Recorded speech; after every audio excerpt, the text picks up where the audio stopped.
So, hope the sound works. Today, hello Kiva, hello, welcome.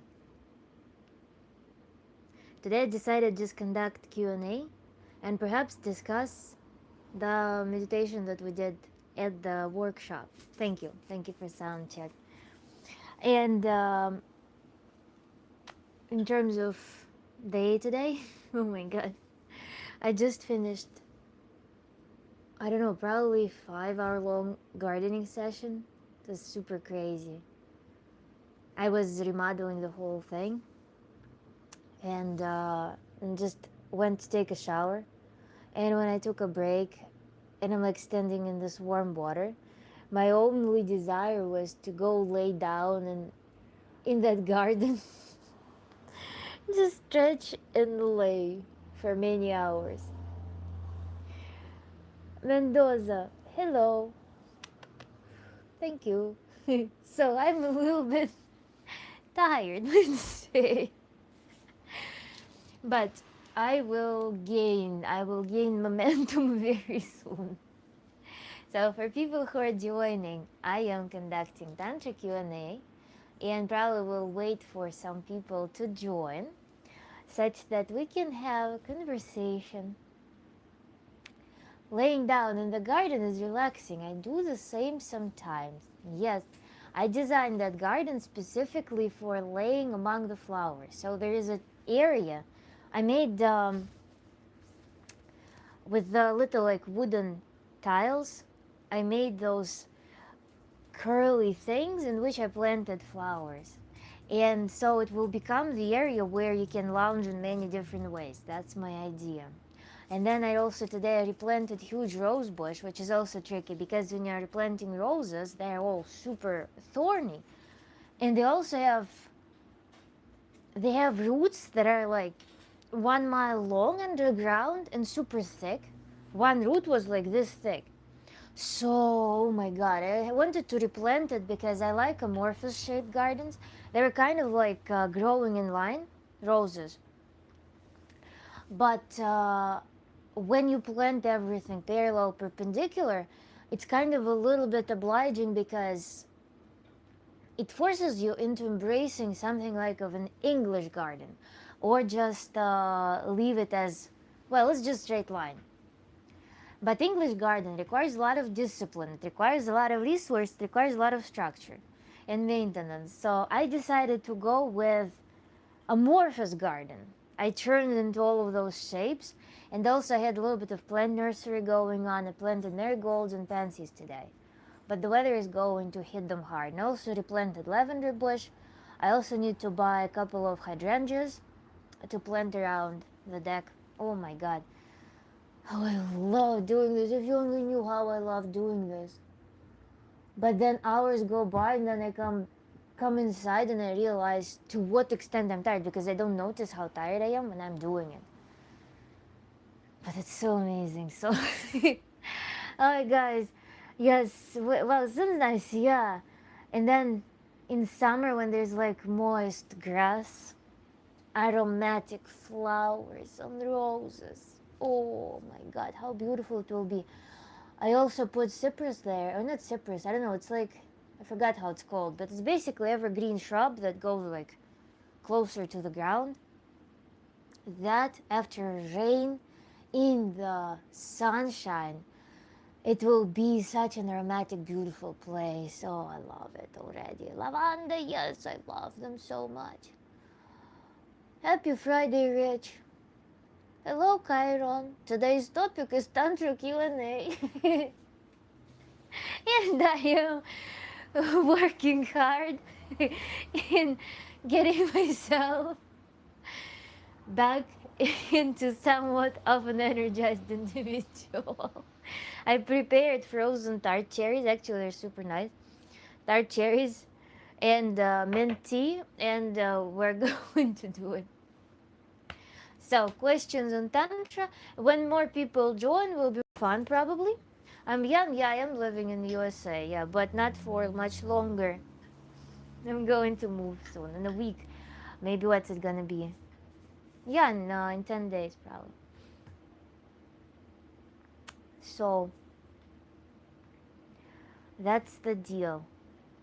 And it's gonna be a little bit of an adventure. Yeah, I am prepared. I was really hoping that those cherries will cool me down, but they only cooled me. No, they caused this like frozen sensation in the palate and the mouth. It like gives you the spasm inside. So I'm like, why? Why? We're going to miss you. No, you're not going to miss you because you're going to be attending my live streams almost without any change. Perhaps I'll shift the hours. A couple of hours back. Maybe switch days. I don't know. Something. But you're not going to miss me because I'm still going to be streaming. But more importantly, is gonna my streams will be far more interesting and more dynamic because I will have my own place and I will have my own kitchen. We can do cooking, we can do dining, we can do outdoors things because outdoors will be also very beautiful. So it's gonna be so rewarding and so diverse, so different. After 10 days, where are you going? To the seaside. I did gardening yesterday. It was a lot of work as usual, but it pays off. It does pay off. And it's such an activity. It's enjoyable in the moment as well. Yes, more freedom, more options and more natural lifestyle as well. Because I currently live kind of in the middle of nowhere, in the American middle of nowhere. So in American middle of nowhere, there is no sidewalk, there is no infrastructure, there's no social infrastructure, so it's kind of limiting. So that's why I'm working in the garden as much as I can. That's where my energy goes and flows. More tantra cooking, more tantra nature, yes. Tantra with the view. Come to New Zealand. No, actually New Zealand I just learned because I'm traveling with my dog. And the vet told that New Zealand has the craziest rules for importing dogs because New Zealand is so isolated from everything that they quarantine dogs even with all extreme documentation that's never required almost anywhere. So they quarantine dogs for 6 months after them getting into New Zealand. That's nuts. In general, it's so far from everything, psychologically hard. Istanbul? Well, maybe I'll go there to visit. So we'll see. They have a cherry. Do you mind if I eat?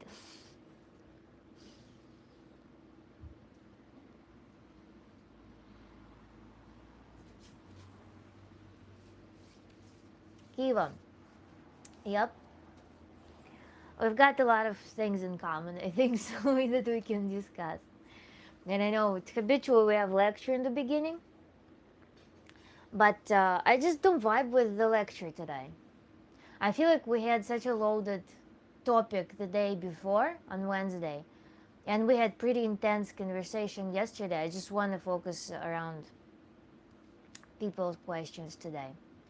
Now we're waiting for Shuriken. We're waiting for GCA. GCA. I've been in contact with him, by the way. Such a crazy outcome of meditation. It started giving me flashbacks almost from the Tantra course, from my studies, because our friend GCA, Lizardman, hello, welcome back. Today we're not doing lecture, we're doing Q&A. So if you have any questions, case studies, stories, yeah, we're waiting for the rest of the internet friends. Yeah, so I almost remember something from the Tantra course when we were going through some case studies and whatnot. GCA was with us at the workshop, so you surely remember him. Where we might have, I don't know if I just thought about it or if it was in the course, that if a person goes into certain tantric meditations without certain preparation, they can go off into stratosphere. So something like that happened to him, I think, and I'm really curious to discuss more. I've been in touch with him, and I was giving him some recommendations for how to manage the results, because the effects of that were really striking. So I really want to GCA today. Chankiket, hello! Looking wild yet beautiful, much like nature. I am straight from nature. Just right before the stream, I took shower, dried my hair in the wind outside, and I was gardening for 5 years before that. I moved so much soil. I was replanting this huge bush of rose, and we did so much landscaping today.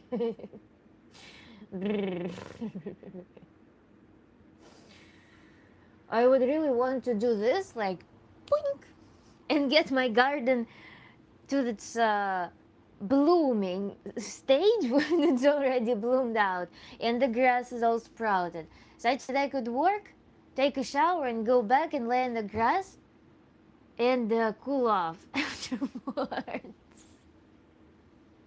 Kiva might know the word kalbasit, but so I'm in the state of kalbasit right now. But I'm in quite a working mood nevertheless. my my face and my body may be showing that I am not quite there, but don't be fooled. My brain is as sharp as it could be. So we can discuss things. Ruben, hello. Oh, so where is our friend GCA? Please join today. Let's summon GCA. I want to hear his stories. I want to hear how he experienced the aftermath of that practice. Because you know what happened actually? In Tantra, we don't do meditations just to do the meditation. We do them. We do meditations to then extract the skills from them. Remember, we were doing it with Louise. We were doing it with, who else did we do meditation? Somebody else. In the workshop, we were performing meditations. And the goal is to not just to do the meditation. The goal is to have access to the state that you learn from it. So with GCA, we're working on how to manage the aftermath, because I gave him an instruction to, because he developed a deep craving for the experiences from the meditations. So I gave him an instruction to balance, to replay over and over the entry point to from the initial state to desired state. Basically, it can work as you flick the light like boom, boom, boom, boom, and then you accelerate. So it's like normal state, desired state, normal state, desired state, normal state, desired state, normal state, desired state. And then you accelerate that. And when you accelerate that, then you can start blending them. And then you exit the meditation on the point when you fully are into the desired state. So this practice teaches you to very quickly enter it. And then to find it very organic shape, very organic form, very organic state on you in that desired state, such that it doesn't feel foreign, such that it doesn't feel remote to you. So that's the practice that I gave him after, to kind of as an exercise for the effects of this meditation, how to make it work, how to apply it to life. Then when you practice, for example, you for the first time, when you do Tantra meditation, when we do some visual work, when we do some work with our state, we get familiar with that. We know that it exists. And then when we exit this meditation, we need to do the exercise to learn to enter the state. Tung, tung, tung, tung, tung. And then we speed it up. Tung, tung, tung, tung, tung, tung, tung, tung, tung, until it blends. And that's when we know how to use it. Now we can always on demand access it. Something, for example, you feel like you're getting sucked into some behavioral mode that you are training yourself not to enter. And in that moment, you can use a trigger and instantly switch to that desired method. Kiva, yeah, you know that switch method. Yes, when we were doing body oriented work, when we're doing like for the belly, then for the body, how to settle emotions in the body, how to program emotions into the body. We did that switching. Yes, that's the exact principle. That's the exact exercise that we need for further work. The switching is that one tantric skill that we have, that we develop, because switching is where your ease in life happens. That's when you learn to not drag things. That's when you learn to not get stuck in things. That's when you learn to not get stuck in some thoughts. You learn to switch, and there are multiple methods of doing this. We learn how to do it with the body. We learn how to do it with states, with self-perception, with self-image, self-idea, how to do it with emotions. So many things. Wizardman, do you know why cannabis affects my libido so much? In what way? Won't it harm the ready mode to switch back and set? Just fine. And Kiva says that switching was the most difficult part for me. Yeah, but that's a skill as any skill that we train. Just like you would train biceps, that's the same way you're training that switching. And it's very useful in real life. That's one of those mega practical skills in Tantra that are of immediate relevance for just anyone, I think. So, Wizilman in general, I don't know why you're using cannabis. What in general, why you are hooked on that stuff.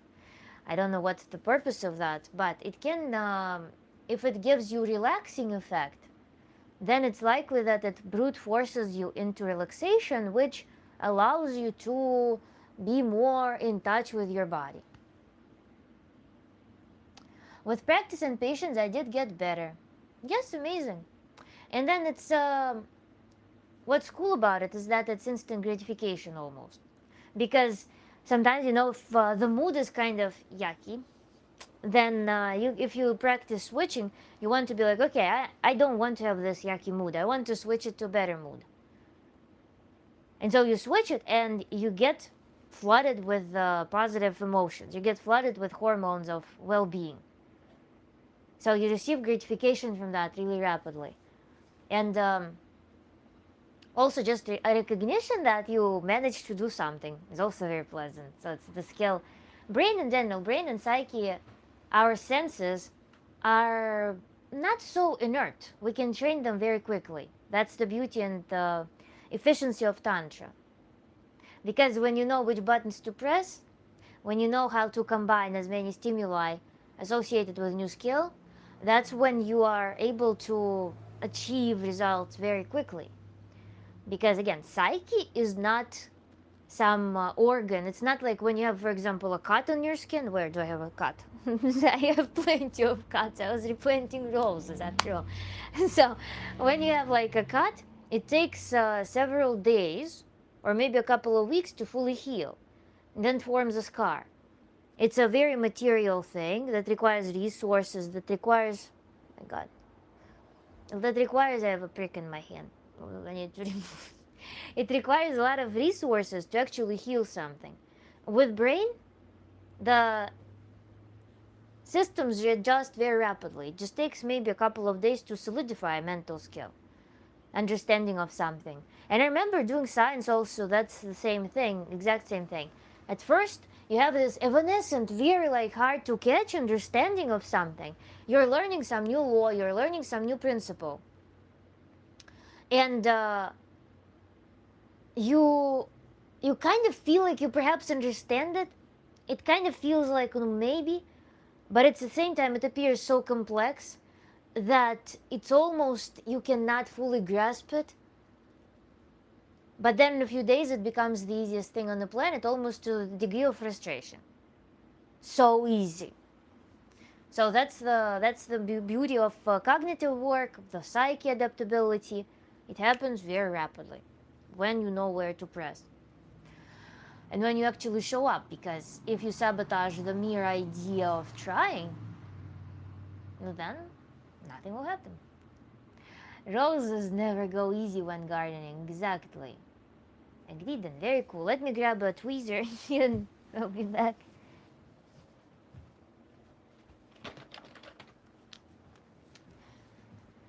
Let's do some post gardening grooming. Weaselman. Weaselman. So, what about your thing? I don't know if you're trolling or if you're serious. So, feel free to clarify.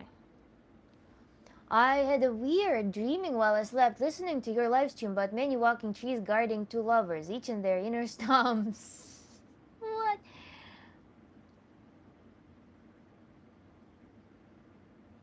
That's funny. What inspired that? I wonder. Sharma, I'm from India. I can tell about Tantra way better. Tell us, please.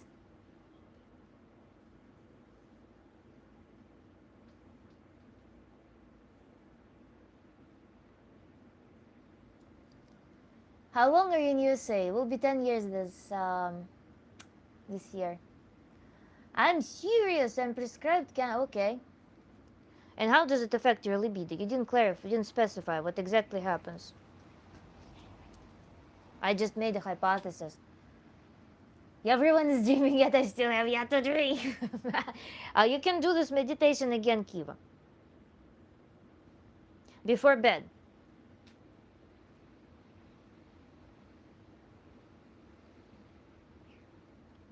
I feel like I'm doing more harm here.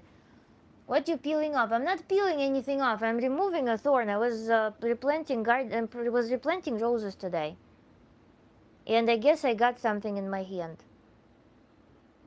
that I really want to remove. Second day in a row, I ran into you, Benito. Welcome. Today we are doing just free session Q&A if you have any questions. We also have an expert here, Ayush Sharma, who can tell us about Tantra. Oh, Ayush Sharma, actually I studied it from my Russian teacher who studied it in India, in Kamakya. So I understand that it can be sensitive because it's more like a cultural appropriation, but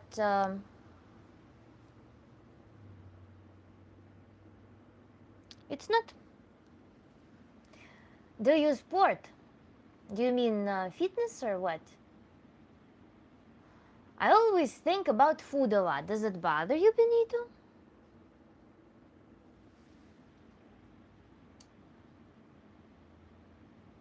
Okay, there's another. Neil deGrasse Tyson said that our brains barely can comprehend reality when we're sober. That what do you think about any psychoactive chemical can do for us? I'm against that. Indian Kamakya teacher taught you? No, it was Russian teacher who lived in Kamakya temple and studied there and got initiated there.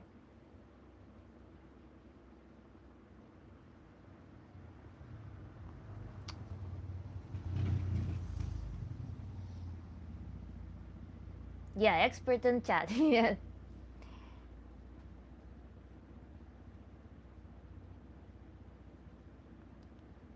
But also, by the way, Ayush Sharma, it's a secular person, and we studied in a secular fashion also with association with modern sexology. So it is perhaps different from your outlook. Thank you, Kiva. Yes, fitness kickbox.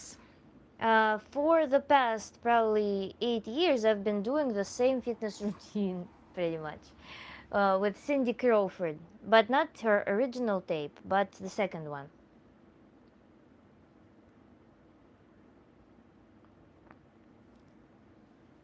Try using a needle to peel some of the skin before tweezers, and that's what I'm considering. I used to have whole collection of tweezers. Some of them had actually needle tips.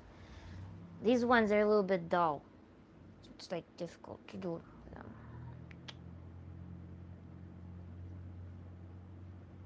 I would almost benefit from stretching the skin first.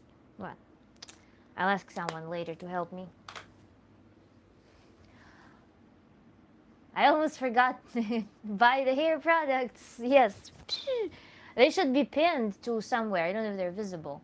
The problem is that when it's translated from Sanskrit to Hindi, then Hindi to other languages, that it changes meaning. I mean, its meaning is also, it's a method, it's methodology. So, meaning cannot change when you're studying a skill.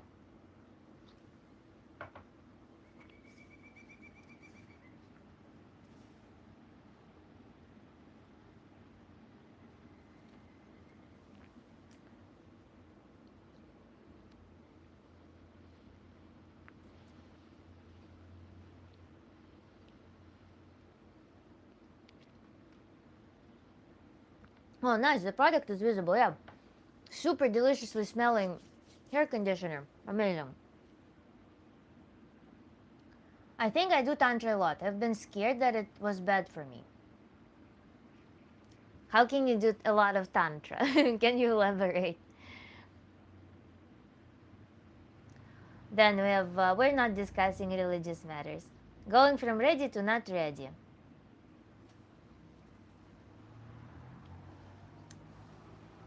Wieselman, let's elaborate. What exactly do you practice?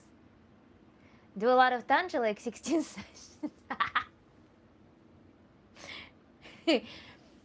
Yeah. 16 sessions, if you do weekly, then it's 4 months. Actually, it's adequate, you know? 4 months is when most of the problems would probably be resolved by then.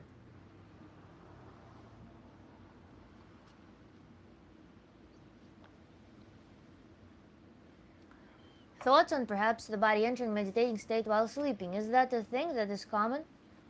There is very cool pre-sleep meditation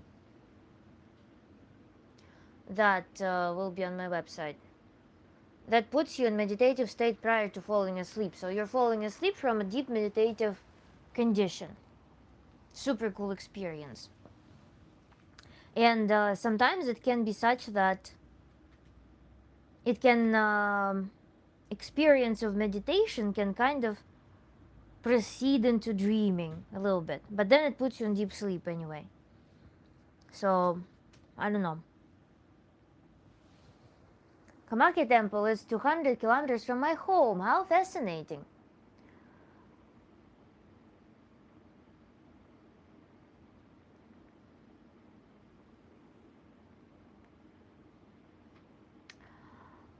I don't ask in a religious context. I studied Indian text and Egyptian text to speak of him coming to learn Reiki healing and mystic art. I have no idea.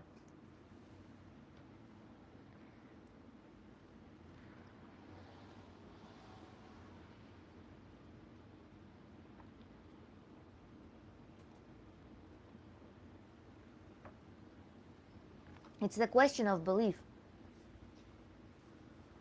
And we don't do beliefs. I don't possess any knowledge. I can think either way.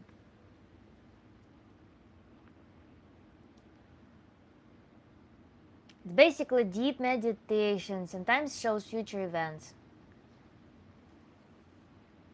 Yeah, it's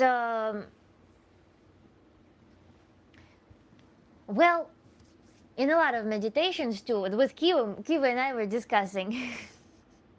Kiva and I were discussing. I conducted Shiva and Shakti workshop, and after meditations of that kind, your mind can go into such a transformative work that you can start having dreams associated with the meditation experiences when you do those like contemplation meditations or transformation meditations. And but then Kiva enjoyed it quite a bit. but still haven't had a dream of what you want to enjoy. So it doesn't always work this way. Thank you, Zegaldin Ho. Have you heard of the sacred ibis? No. I know ibis is one of the, I think, idols in ancient Egyptian culture, but do you ever do live sessions? What's that? It's live session. If you're wondering about private sessions, it's on my website. In person? Ah, in person you mean? I don't know. I mean, I live so far from everything that it would be not so possible for my audience to reach me, but I would love to be honest. I Sharma, I'm all attention. Well, you got the Pacifica affiliate at Dwayne. It works like now any product almost existing on the market that you can buy online, you can put as affiliate on your stream, on your channel. So that's what I'm just taking advantage of the commodity. Very good, very good conditioner. Why not advertise it? When people tell me some compliments about my hair, I want to help them to access the product. I will get 16% commission from every purchase. Bro, Kiva, maybe you dream but don't remember them, which I believe is common. That's even more disappointing. Yes, I can say Devon doesn't work that way right away. Can turn into a waiting game. I should do meditation again. Uh, I'm telling you, before bed. Do I know, right? I'll try it. If you like tropical scents, it's more like it's between bubble gum and some tropical thing. Very light, and it doesn't like make hair slippery, you know. Do you do guided meditation like you meditate also? Yes, I do guided meditation in real time with feedback. That's my favorite mode of operation with meditations.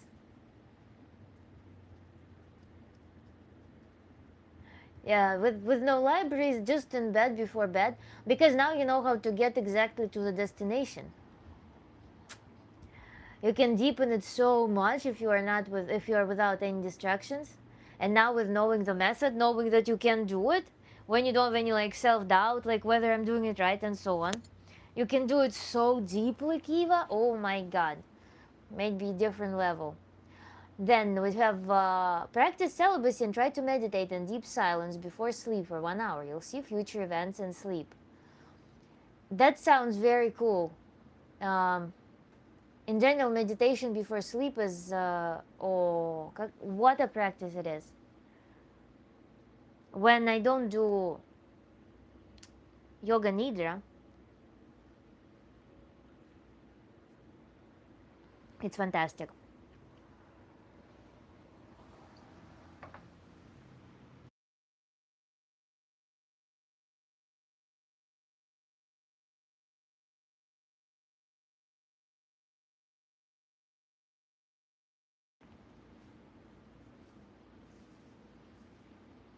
Oh, Sharma, by the way, and one cool thing too, it's one of the most pleasant things. I do meditations.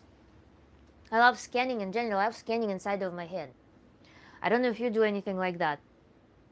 But it's kind of like yoga nidra when you're scanning your body, but instead you're scanning inside of your head.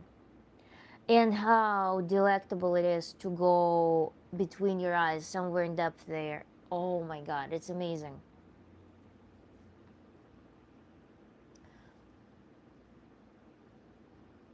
I like to meditate outside. It's cool. Thoughts on the belief that we have ancestors, soul, or angels of light that we can ask for help, for guidance.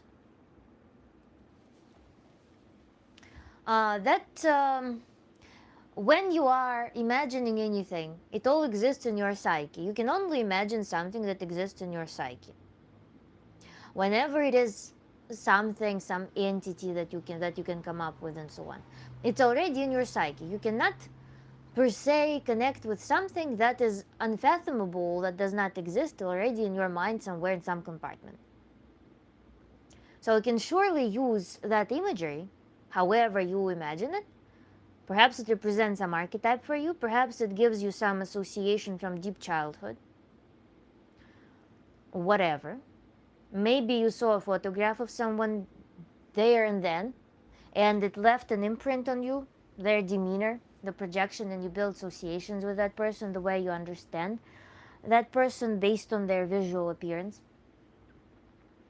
And you can definitely do this. Believing or not disbelieving, I cannot have a proof. If you're feeling something, it exists and you can use it as a tool. Any archetype you can, it might help, yes, it might help. It might help, you can do it meditating on someone, but what we did in the workshop, and I really hope that GCA joins. GCA, let's all summon GCA. GCA, summon. When you're doing meditation with certain archetype, with certain entity, with some human or humane or energetic entity, you can practice fusion with them. So you can fuse with them. You can enter them, get absorbed in them, and kind of look at life from them. So it's one of the methods in tantric meditation which you can create in yourself the understanding of embodiment of that entity, how to live life with that power. And you can walk in the meditation like that. The secret is being celibate, not moving eyes at all in meditation and trying to feel your heartbeat in your brain, and you will enter some other realm. Yeah, the pulse work is also super amazing. I agree with that. Celibate, I understand in a way because, I mean, intimacy can put you to sleep right away, or it gives you, it basically drives you through some energy roller coaster. And it also gives you this interpersonal experience. And if you want to deepen yourself into some root of yours, then yes, being intimate is probably not desirable right before that. GCA will summon you to live stream. Please join immediately. Like sometimes when you enter your states of flow, I can sometimes imagine you channeling your masters through your movement and speech patterns. Is this similar? In my streams?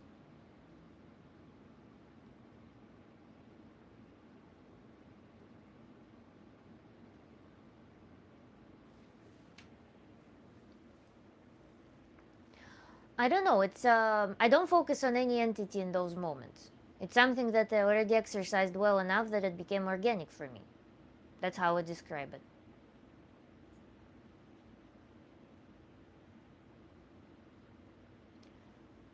But if I, for example, wanted to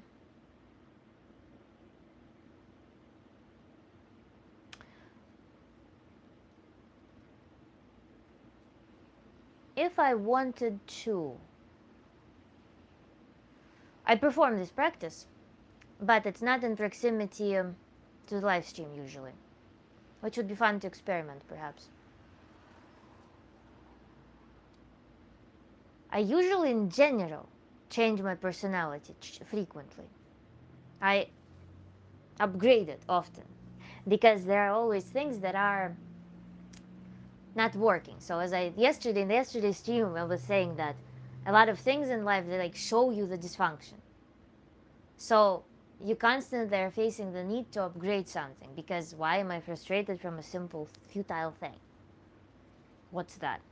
So you go in meditation and you change, you upgrade yourself through connection to something that you feel has an antidote to that frustration. But this work happens in general. I don't do it with a purpose. But if I wanted to up my energy for some specific like explosive effort, then I would do meditation where all of the senses are flooded with certain archetypal associations.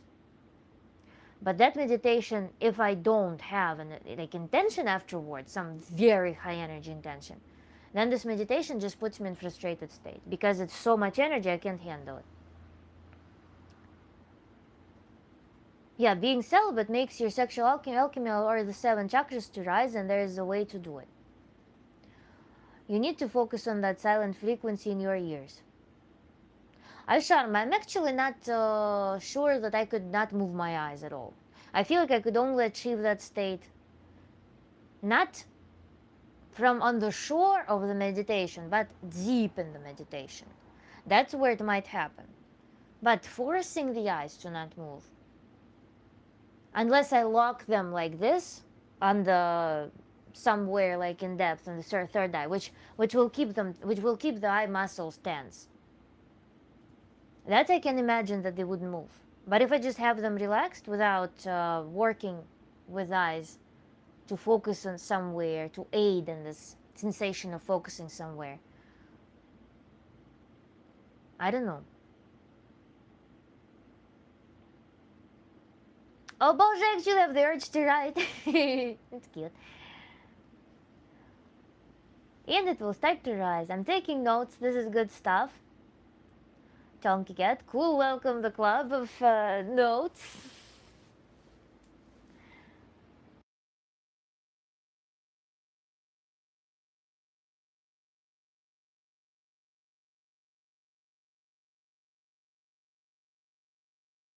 You need to let them free, and then think that you are not seeing them through your. They're not seeing through your eyes, but your mind.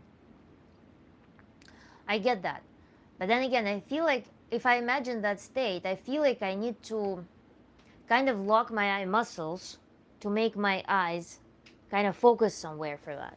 I can't achieve that through relaxation. If I am journeying somewhere in that area, that's my feeling. Question? Yes, absolutely. I'll go refill my cherries actually.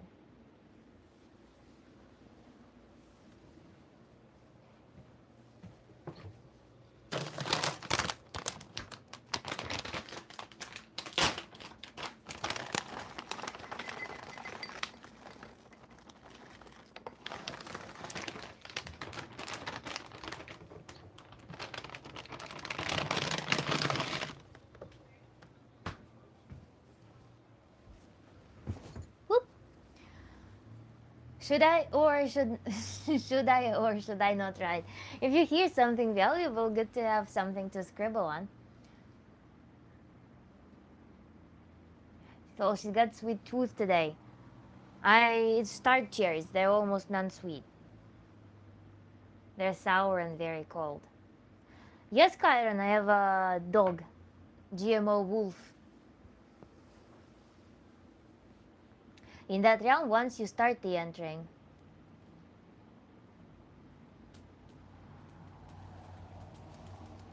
so homey today. It's so amazing. I'm enjoying the stream so much.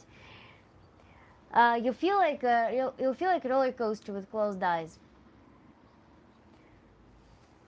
Oh my God, Sharm, by the way, I actually had one meditation in which you're learning to. Basically, there's one meditation that's not related to that, but you know how you can induce the state of feeling heat or feeling cool in your body through your mind. So there was meditation in which I was imagining, like feeling, inducing the sensations of laying on the hot sand in some sunny day, and then how I walk into the sea and I dive deep in the ocean, and I'm going deeper and deeper through the cold water. That was my most, perhaps, impressionable meditations, but I only succeeded once in performing it with so much depth. When your whole body is kind of cooperating with that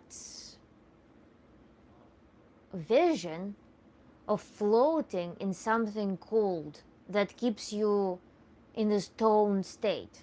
So it basically gets your sympathetic nervous system working in state of relaxation, like we have during sexual activities, for example, when we're on the one hand aroused, on the other hand relaxed. So it's that state. Oh my god. Guys, I actually have so many treasures from Tantra that's, I'm gatekeeping them because I cannot show you them in the live streams. It's all for workshops. All of those toys. So I'm happy that Ayusharma uh,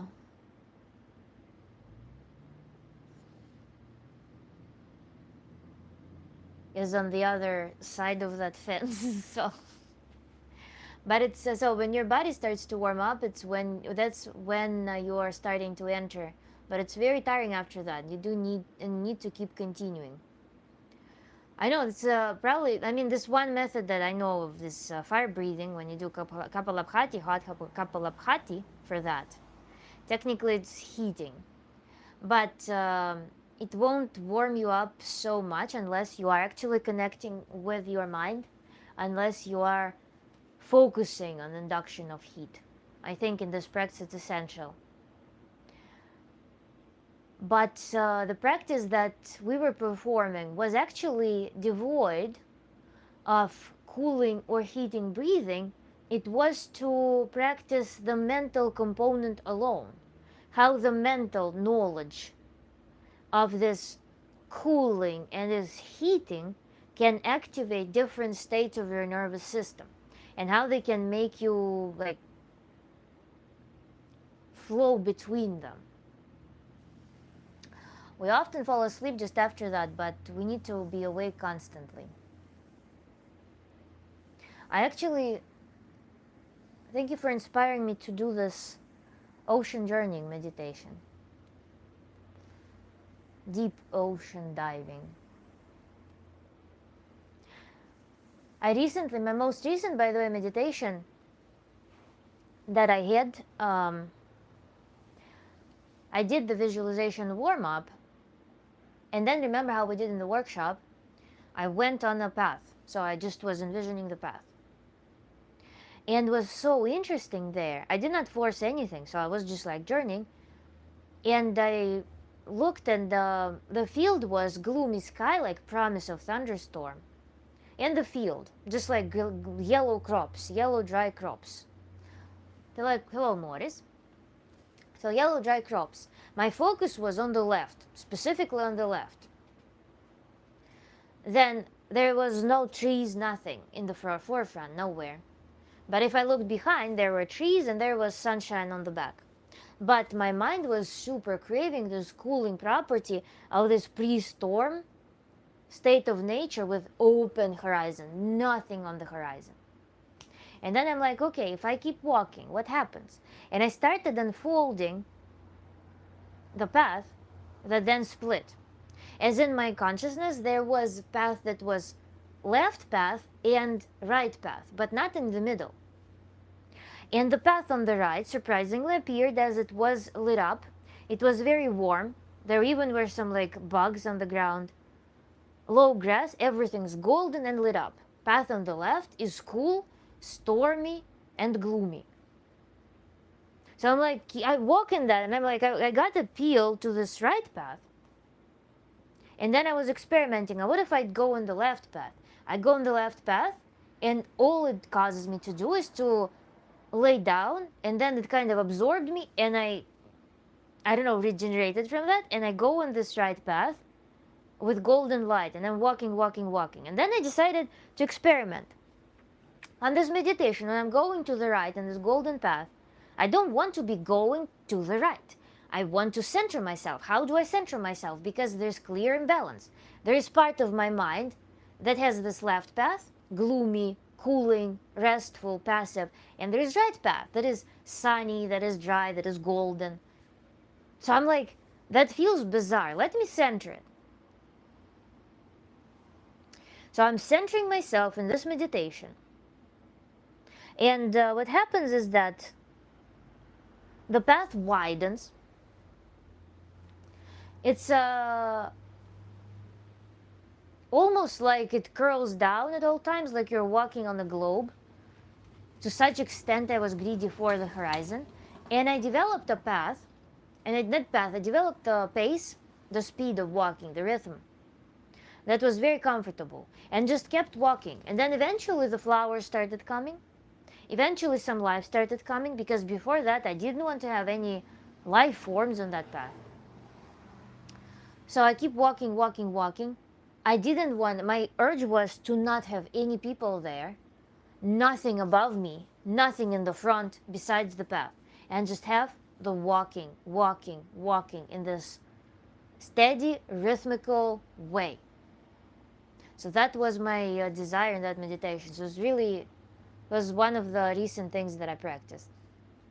I was very curious to work on that. Okay, how long have you meditated longest before sleep? Probably 45 minutes. Something like that. Yeah, Kila, it's really curious, because when you see those splits in general, if you decide to practice some meditations, some like path meditations, or diving meditations, or flying meditations, pay attention to where your mind steers. What direction does your mind choose to travel to? Left, right, why not center? What happens on the left? What happens on the right? What happens if you clash them? What happens if you combine them? So that is super like telling thing. You can analyze it in the process, or you can analyze what you feel on each path. You can analyze like why it happens. Like, to me, it was surprising that there was right path that was very active, and left path was just like absorbing me to sleep in some cooling environment. And then the way the center path was evolving was also very curious to observe. Yeah, that's the creative part of meditations. That's where we can, because it's your psyche speaking. It's the floor is in your psyches at that point, and untainted by anything, just pure experience of your mind. And with the imagery, with those like imbalances, yeah, we can realize a lot about what's happening with us. Daniel, hello. And so what I got out of that meditation was the pace, the speed. It was actually one of the things that is repeated thing in my practice. When I meditate, oftentimes there is a motive of movement. I'm moving with a certain specific speed. Movement and certain specific speed often becomes my answer to some problem, for example. And that speed, that pace, is the rhythm of life that I need. So I come out of meditation and it sets me up. It becomes a solution. For example, if I'm bothered by something, it means that I'm stuck, I'm stopped. When I'm moving at this pace, when I keep moving through my day, when I am actually doing with this tempo that my mind craves, that's when day happens to be very productive, very good, very pleasant. And that's how it is an answer. Why don't you try 1 hour meditation before sleep for 1 week? Or for what?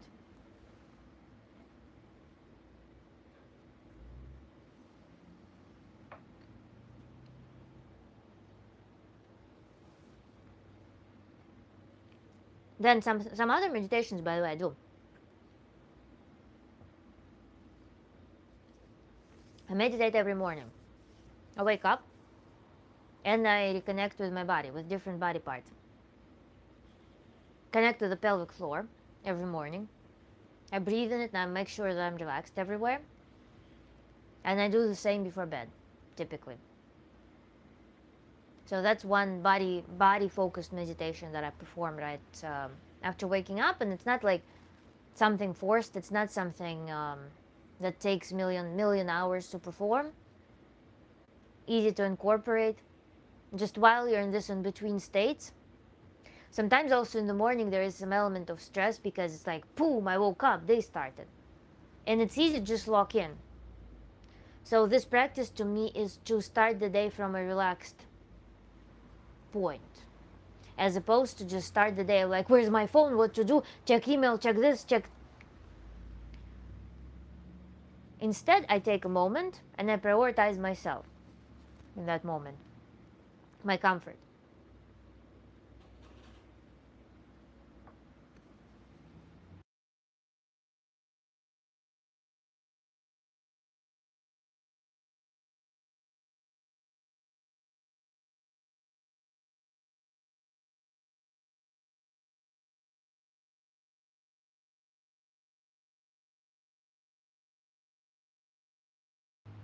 I'm learning a lot from different perspectives of meditations. Continue, all people. Yeah, meditations can be a very cool tool to connect with the cravings, deep cravings of your mind and body. And then you can improve your life quality so much because you will design the recipe from, they will extract the recipe for what your body and mind really crave. Remember the concept of automations. How do you escape the automations? Inside of meditation in particular. You can do that. So, for example, you were putting something to the side. Your body was craving this, but you were doing that. So here you can connect and hear the body, what it really wants. Or you can hear your mind. How do you need to live? Like that little thing, for me it was discovering this tempo. That now I can connect with that movement, this path that I walked. Remember the snippet of this meditation for 10 seconds. And it gives me that tempo. And it gives me that guide for what's the optimal path to, what's the optimal way to live. Right now in the moment. It's really amazing. Try this once, lay in bed, close your eyes, and don't move, then just play that and hear that frequency in your ears. Sure.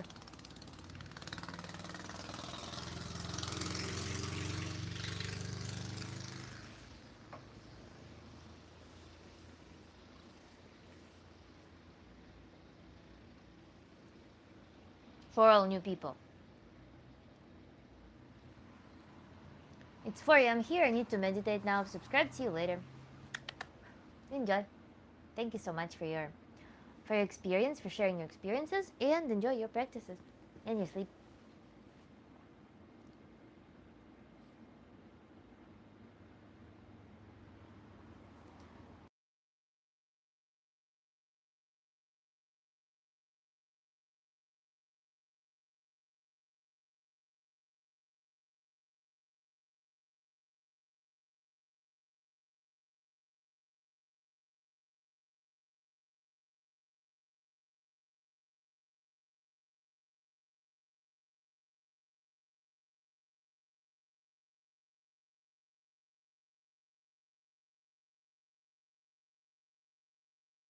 I'm just disabling. I'm muting the mic because I don't know if sounds of eating are picked up by the mic.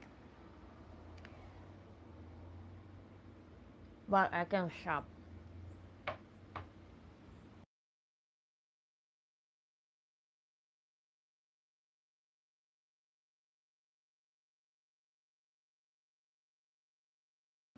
Okay. Meanwhile, I'm finishing up these notes really quickly. Amazing. More toys for you, Kiva.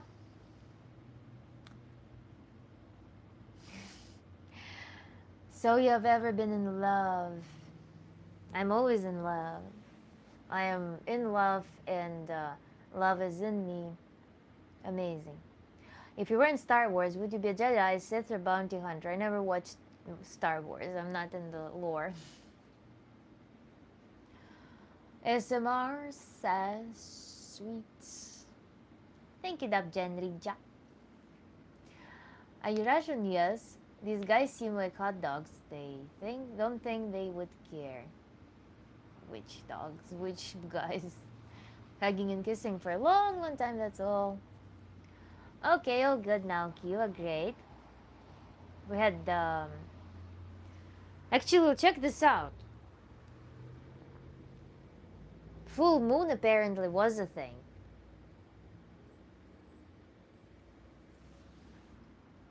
Religious propaganda. No, my mom gave birth to me so I can live. I work with Russian woman. How do I flirt with a Russian lady? Lankinspur.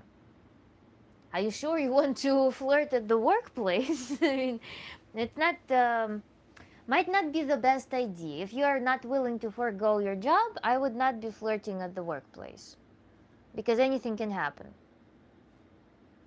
Pro tip.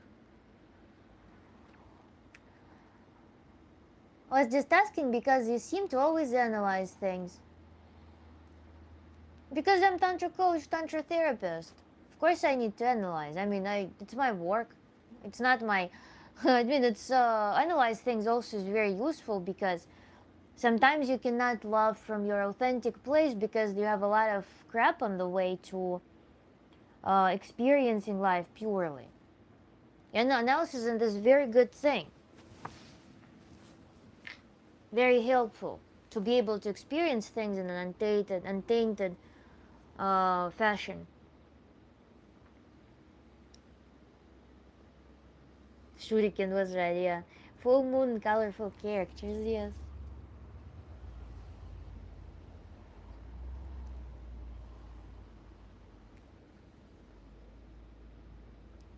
"31, still not married? Ooh.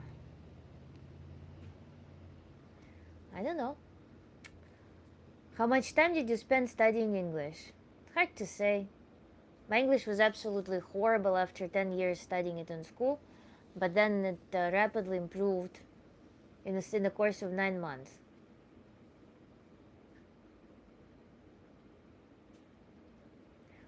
Brandon? Sure.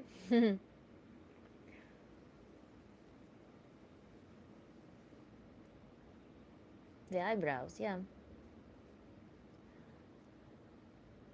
Ben, you already been in love. I remember you. You've been in love for a while. Woo! Quote. Should we do quote?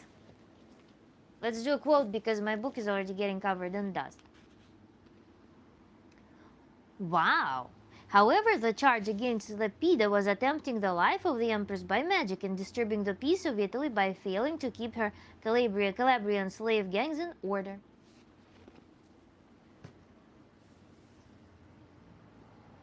It's a new age. Women and robots will be on the battleground soon.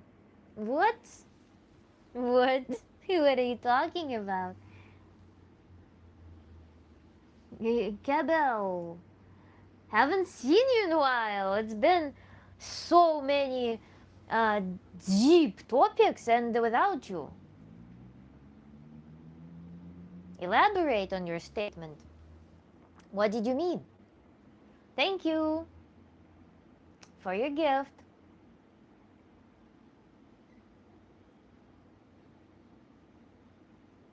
Very cute star.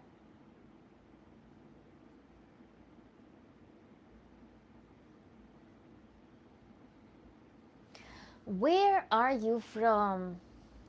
I'm a star seed.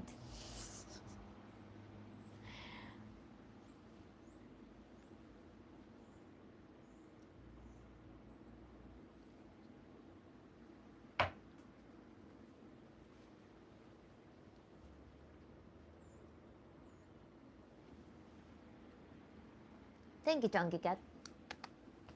I mean, it's a new age. Women and robots will be on the battleground soon. It's a random message, no meaning. Kiva. Um, why? Why would women and robots be on the battleground? Why?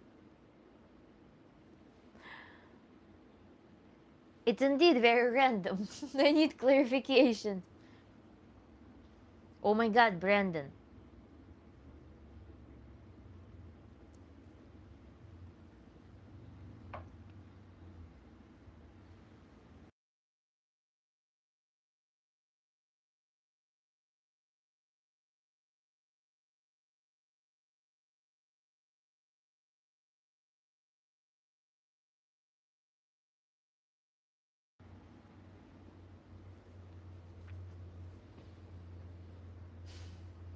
cherries for me here, not only pleasure, but also imitation of activity today. Usually in the streams, it starts off so fiery, and we gain such a rhythm. I'm studying, so I don't get to do as I please. I write exams. April 29th. I'll be available after that. Oh, okay. Sounds good. We'll see you then. It's funny how the only thing that you decided that the thing that you did decide to bring up today was about women and robots in the battlefield. That's puzzling. Tea break for Kiva. Yeah, we're all having just chill meeting today. If you want, we can even meditate later. When our audience shrinks to the core audience. Unless we make new core friends.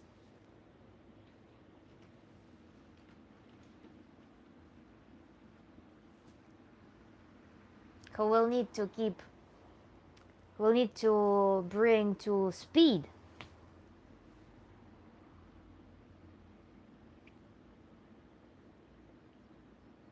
And also, by the way, it's around this time probably. Maybe Shuriken usually joins later a little bit. So has your heart ever affected your decision making? What's my heart? I mean, my heart pumps blood through my body, of course, including the brain. Of course, my heart is a main participant of decision making, is in delivering nutrition that's necessary for brain to make decisions. But I understand your point, nevertheless. If we ground this thing, decision making is always a combination between rational, emotional, physical, and intuitive. And when there's conflict with either of those components, then decision making will be challenged. So we need to find the optimum. We need to find the optimum of solution, or the best solution, in which there is least conflict between different components of our being, as in rational mind, emotional, intuitive, and physical body. So that's very important, because otherwise there will be element of suffering. This is why rushing decisions is not a good thing sometimes, because we can, for example, slip into traumatic response in the moment of decision making.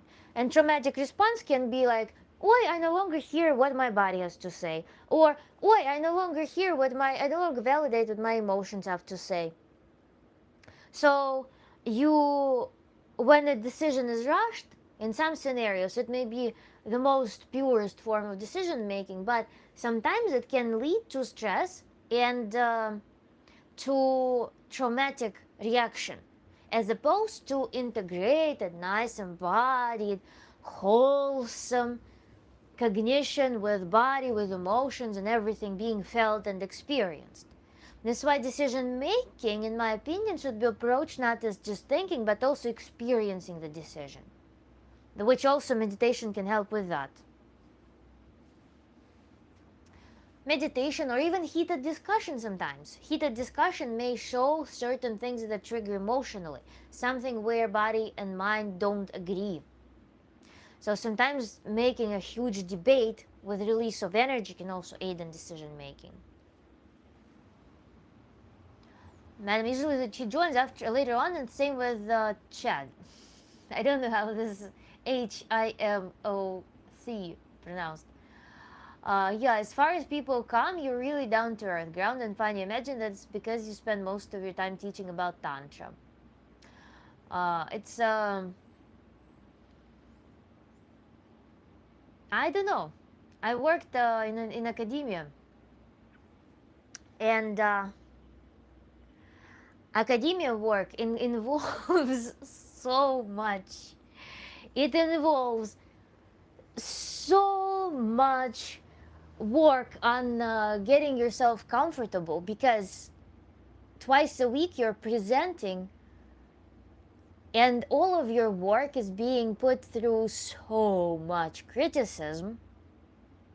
I mean, it can be good criticism, or it can be as well harsh criticism, So you eventually learn this amazing skill of being just comfortable, on separating the core self from your work, separating the core self from your even thoughts sometimes. So you start being more observant of that. You join the observer club when it comes to dealing with people, delivering information and such. So that's a skill I think that bloomed specifically or exercised mostly in the grad school, in academia.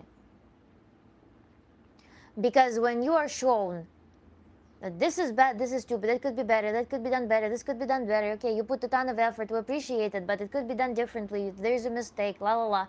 You fail and fail and fail and fail, and then you improve, improve, improve, improve, and then you always hear this, this is wrong, this is off, this is off, this could be, and you debate that as well, and you're given to make so many decisions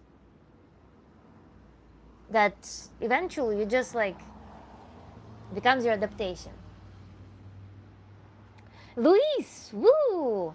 Nastya can stay for the stream, but I wanted to tell you that your technique for social anxiety is working. Yo! Haha! Amazing. So happy that you use it. So happy that you're enjoying it. That's amazing. Super cool. We're just discussing today. We have soup. I hope you're still here. I'll just finish one thing. We were talking about meditation, how to use it.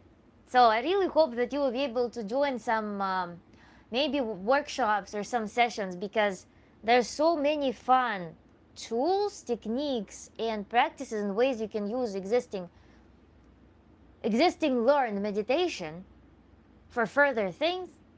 Super cool, Luis. I'm very happy for you.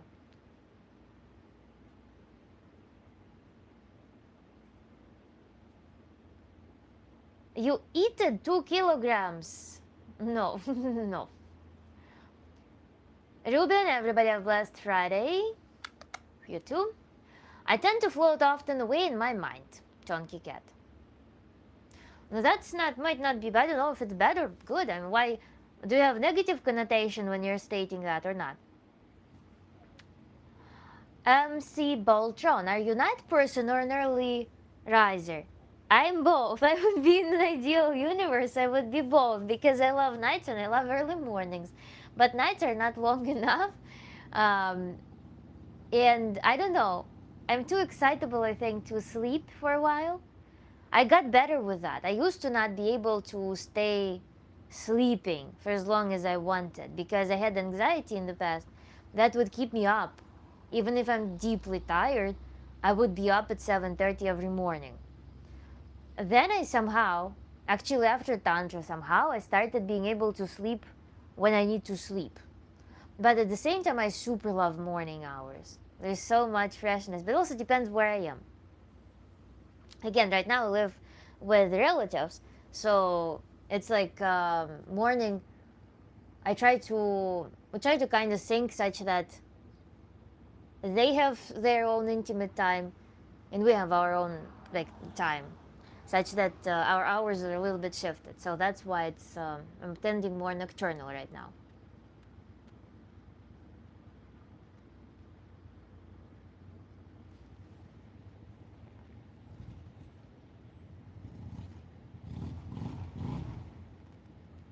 Affirmations: true self, become a witness by standard theory, conscious of conscious, transcendental meditation.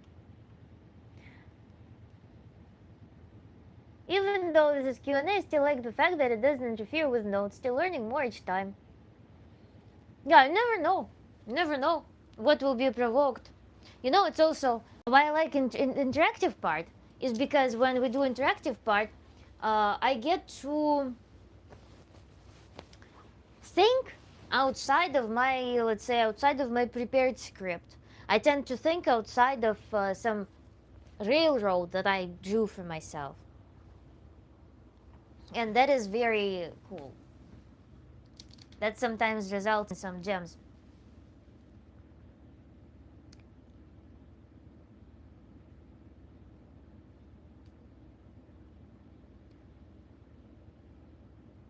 No, No, it's just a tendency. It's a breath of fresh air to see someone so of this earth in a sense. Okay, but what about floating in your mind? Where are you floating in your mind? I'll get absolutely comfortable today because I need to relax my body today because of the gardening. I don't know if we will be using whiteboard today at all. Maybe we'll draw something.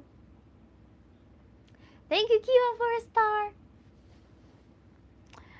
Sandra Circus joined. You look tired. I look very pleasantly tired, however, because I already said that to just every new person who joined, so I'll say it to you as well. I did gardening today for 5 hours in the sun. Epic gardening.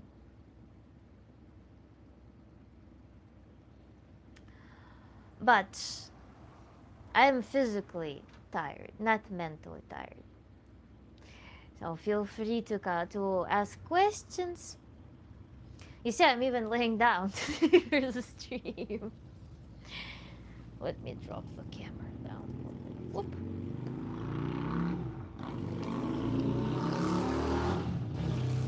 Kiva, thank you for the star. Plant the seed. Yeah, I planted the seeds a couple of weeks ago. I planted marigolds, pansies, and then Pertulac. Then I planted lavender. Lavender doesn't sprout. And I planted them today in the soil, in the ground.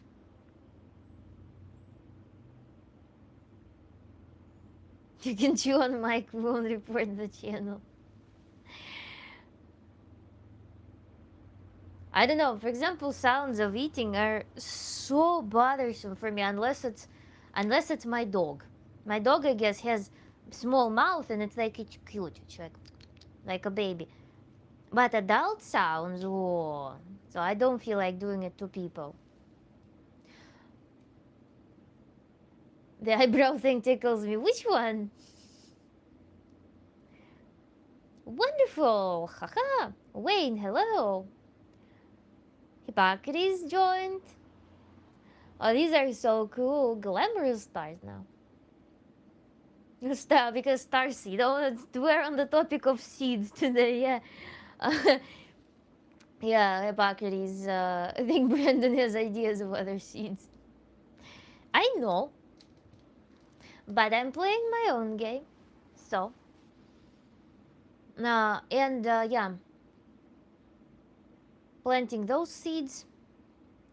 I already confessed that I'm a star seed today. And now we have the third connotation. Sparkles. Can you show us dog? Dog has his own schedule. He shows up at specific hours. Usually around 2:30. We're at 1:20 right now. Malik, happy to see you again. Likewise. Good afternoon, beautiful. Hello, G2064. Still can't get my comments through. Let's see what.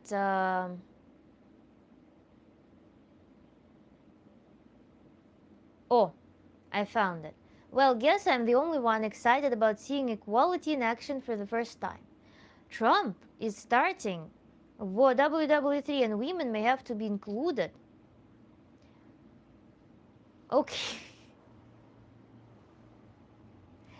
Political propaganda. Hello, psychiatrists. Hello, Uncle Buddy. Haha.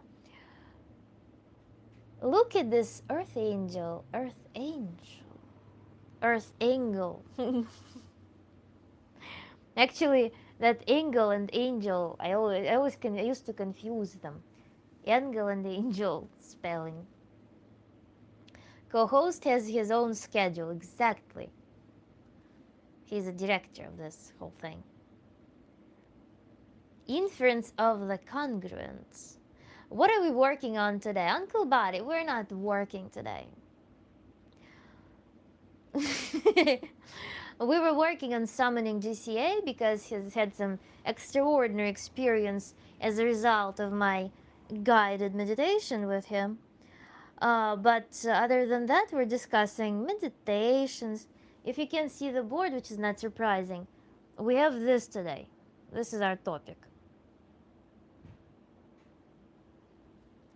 But today you either see the whiteboard or myself. So you can choose. Haven't had a chance to write anything yet. Yes, she's an angle. I'm an angle, yes. Silver Star, I miss Silver Star. Need to see. Can I see it? No, doesn't let me. Tantra started as soon as you started the camera, girl. Yeah. Today I'm also misbehaving in the sense that I'm eating on camera.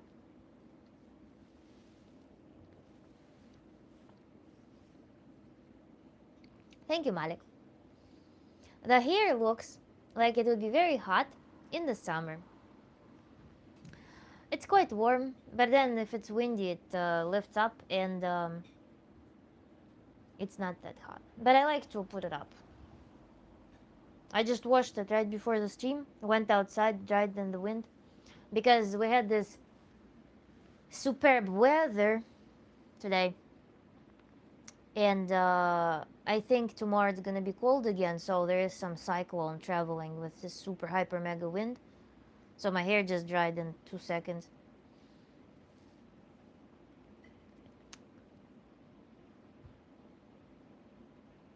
GCA, come on, bro. We all want to hear about that experience.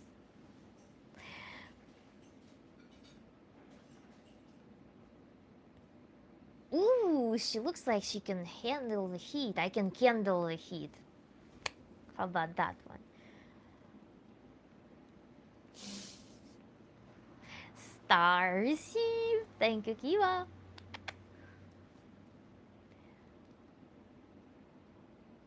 This kind of gives a behind the scenes vibe of the usual streams. Uh-huh. Yes. Take your time and you will arrive. Tantric is a way of life. Uncle Buddy, yeah, Uncle Buddy already bypassed all the lessons and came straight to the core wisdom.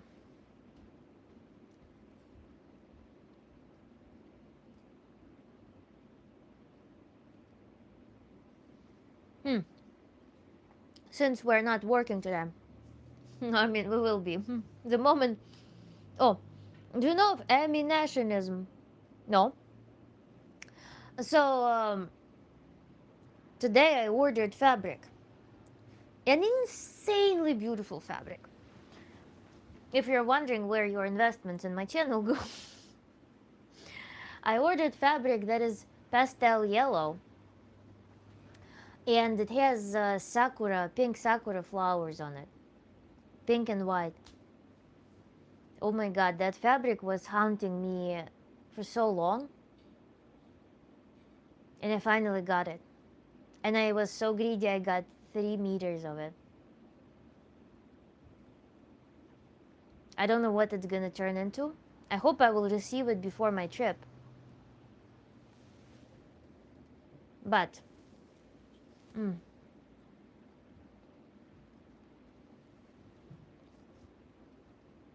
I want to, I have an idea. I usually buy crazy fabrics. There is a concept of capsule wardrobe. When you buy like 5 items that have a similar color palette, and all of these garments mix and match. I kind of, with my sewing, I designed garments that are, in any normal mind, don't match at all. They're just absolutely wild because I just fall in love with some sporadic fabrics and I just wear the clothes anyway. They somehow work on me and I'm happy about it. But my capsule wardrobe is the wardrobe of the most chaotic fabric choices on the planet. So that one will, I don't know, it will be very creative to mix it with other things.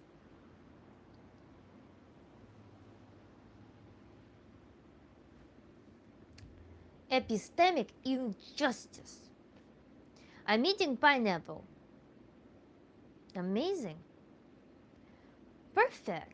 Wow, Kiva. Nasty, did you come straight from the garden? If did you do your hair, or did you do your hair first? I just washed and dried it in the wind. Didn't brush it, didn't comb it.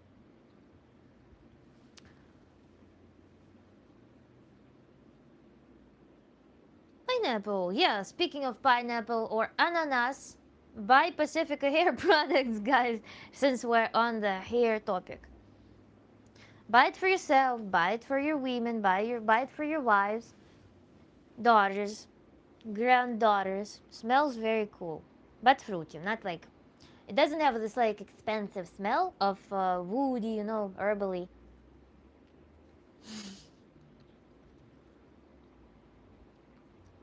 Fabric choices, next level. Yeah, if you skim through my videos, you will see what I'm wearing. It's so nuts. And it's so cool, actually, why I was saying that. So yeah, my fabric choices are always absolutely out, all over the place. And my idea was to buy the most outrageous fabrics. Just make sure that they are like wool or cotton. And make like a channel where I do challenges like that with super insane fabrics, turning them into cool garments. That's something I still want to do.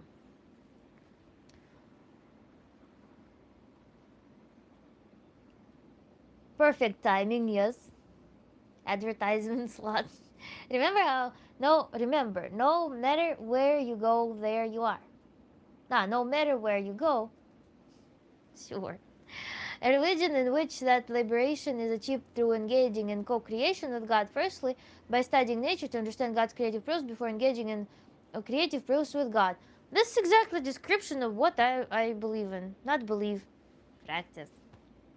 No, feel. Thank you for aligning. Silver stars. Silver stars. Thank you, Kiva.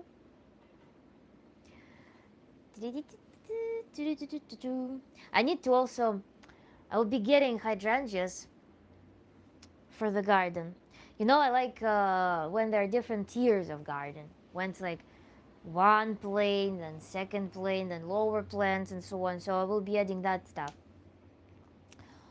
And I also recently, it was so funny. Recently, I was walking to. I wanted to grab some pine trees from one side of the land yard to the other. I found several little pine trees in the forest. That's part of the land. And I wanted to plant them to fence off the neighbors.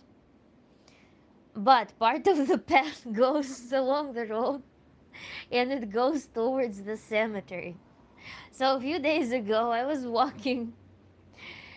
Imagine you're driving past some like who knows what, and there's a girl walking with a shovel towards the cemetery.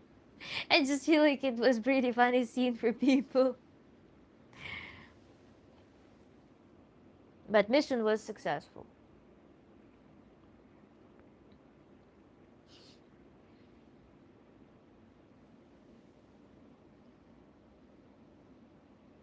Yeah, it's also hot here today. That's why I'm eating frozen berries in hopes that they will cool me down. Yeah, that would make them question a lot. Yeah.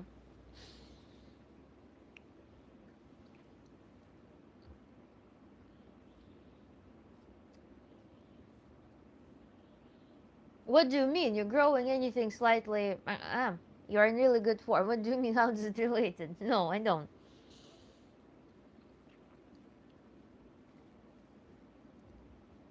Yeah, hydrangeas. Yeah, they're so beautiful, so beautiful. I got pink one, but I want to also get blue, because the blue is like colors of twilight almost. Such a gorgeous color. It's like it's clear sky, like day sky, that moves into twilight colors. Gardening in the cemetery might be their first guess. Or, I don't know. Lara Croft, Tomb Hunter.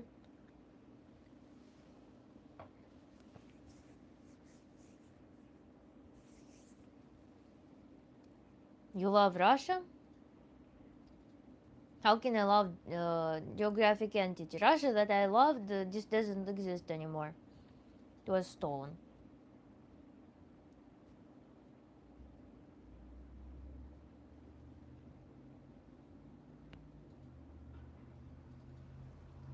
Yup, love blue hydrangeas. Mm-hmm.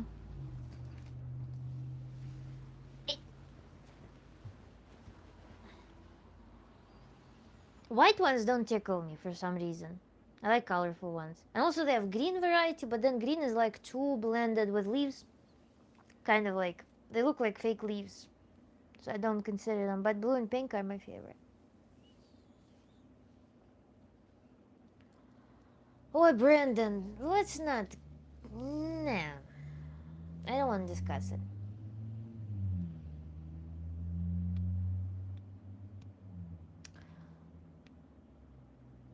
No, Lambo Gallardo. No, I'm not going to put it in ponytail.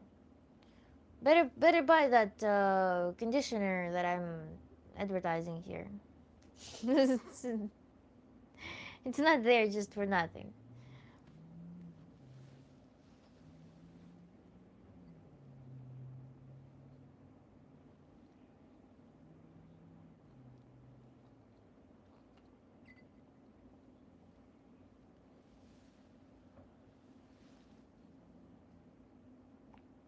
Eliminationism isn't not only description of human ascendance, but also science that well describes physics and certain mathematical principles. Mentioned you're a physicist, you may find interest. Thank you. They look nice, girl. Who they? Cherries?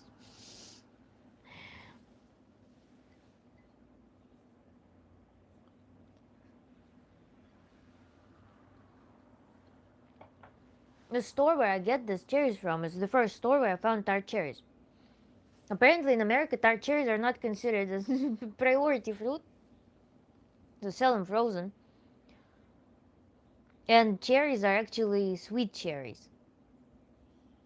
Although when I found these, I was so happy.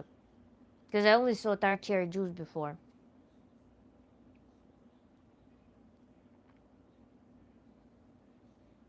How they taste. Amazing. She doesn't seem like a fan of Russia. But I am. I'm not a fan of anything. I don't favor the frozen one. I'm a fan of chocolate ice cream with chocolate cream from Ice Cream for Bears. That's what I'm a fan of. But otherwise, and also I make very delicious steak, and I'm also a fan of that. And I'm your guys' fan too. I don't favor the frozen ones. Yeah, if they sold fresh ones, would be so cool. That's Sean Long. I'm a dentist. Congratulations on that. I'm a Tantra coach, Tantra therapist. And today we're just relaxing. No, weird. Ice cream sounds good right now, you. That's Sean Long.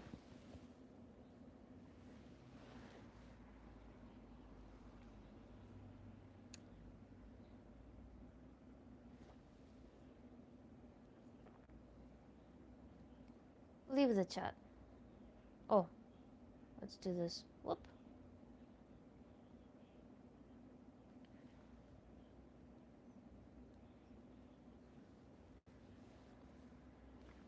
Ice cream, yeah, it's so mint. I actually made the mint chocolate ice cream at home, just using literally mint tea.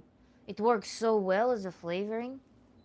I just put when I was making custard, I steeped mint tea bags inside of the milk. and it gave the most beautiful mint note. Cherries on chocolate would also be super cool for ice cream, yeah. I also, by the way, make very delicious pancakes. They're based on almond flour, cream cheese, and eggs. And a little bit of baking soda for puff. Oh my god. Makes such amazing pancakes. They're like keto friendly if it's relevant. I just throw like a pack of cream cheese, several eggs, and almond flour to consistency. And then I make cherry syrup. When I just boil cherries without any sweetener or anything. And I top those pancakes with a cherry syrup. So good.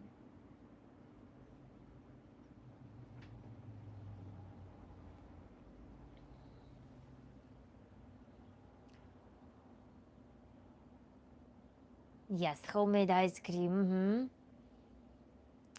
I'm considering getting a machine for ice cream making. But star anise is iced tea for my daughter. It's delicious. Food talk. Give me the pancake and nobody gets hurt. Oh, she's a fan of chocolate. Yes, I am a fan of chocolate. You're always on a natural high, nasty. Yeah, that's how it goes. I know secrets, I know.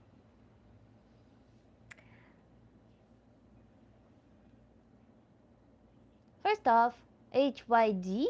Actually, I'm not so good with abbreviations. I don't know what a lot of them mean. I just recently learned NGO, not gonna lie. Keep up. I like the messy hair. Thank you. The products are tagged here. Hey, you have really beautiful skin. What's your skincare routine? Oh my god, I don't have one. I don't use any products on my skin. When I put makeup, like eyeliner or mascara, I wash it off with soap, with shower gel, just locally. But I don't wash my face with anything, and so I don't use any creams or anything. I just eat liver when I crave it. I eat cod liver when there's no sun. A lot of fish, a lot of meat. I drink cacao for pleasure and eat some fruits and salad sometimes. That's all.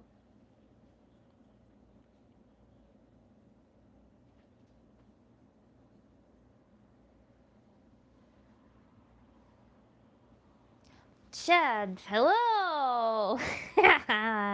Hello! Did you used to be vegan? Yes, raw vegan I was. I was raw vegan and I quit. But I like raw food still. I don't like cooked vegetables or anything like that. I like raw stuff. I like minimally processed things. I miss the days when eating raw fish was safe because in Russia just buy a slab of fish salted. Every family has their own recipe for salted fish. And then you eat it the next day. Fantastic. Nowadays it's like fish is so parasited. Paul, hello. Why did you quit? Because I have whole playlist on vegan deficiencies. You can check it out. The main thing is that veganism interferes with methylation reactions, and it causes homocysteine to skyrocket, like in the elderly is ridden with inflammatory diseases. So vegans have naturally high homocysteine. That's the main reason. And that elevated homocysteine, destroys every tissue that contains collagen in it. It attacks proteins. So it breaks down the body on all levels. Blood vessels, it causes atherosclerosis, it destroys bones, it destroys skin, every tissue that requires elasticity. So I started noticing it in my face, and also the fact that I got injured and the injury was never healing. It was unusual for me. those were the triggers, but there are many underlying things. Another thing, the blood work showed that I had incredibly high parathyroid hormone, which is the consequence of not metabolizing vitamin D, and I was already on extreme dose of vitamin D, or on actually desorbing the skeleton, which is on demand of calcium. So my parathyroid hormone was incredibly high when I measured it. So although a lot of things led me to doing that. What's highly crackable? Like finger cracking or what?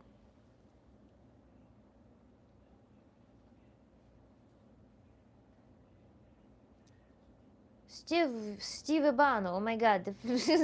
Kiva, you know Russian. You think what I think? You see what I see?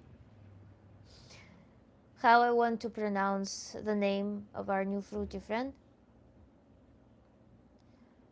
Steve Ibano. Ba-boom.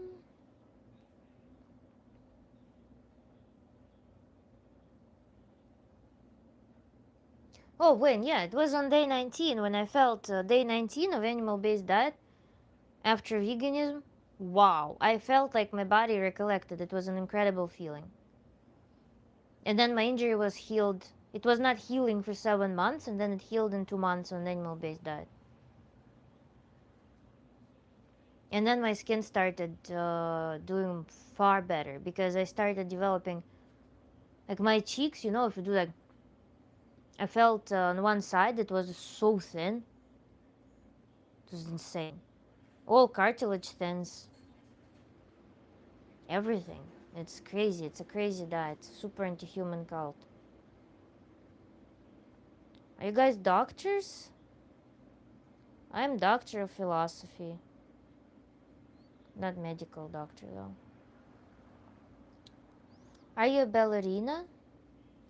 Every Russian girl almost. This is some facet of ballerina, I think, because it's a go-to childhood activity.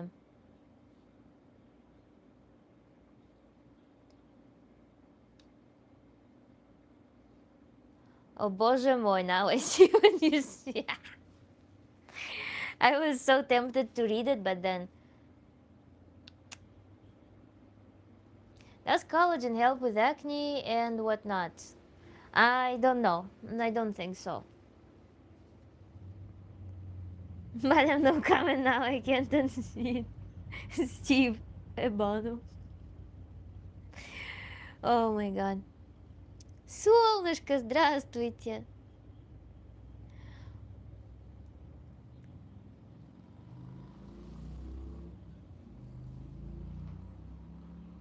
The Great Tone, hello. I've been here listening to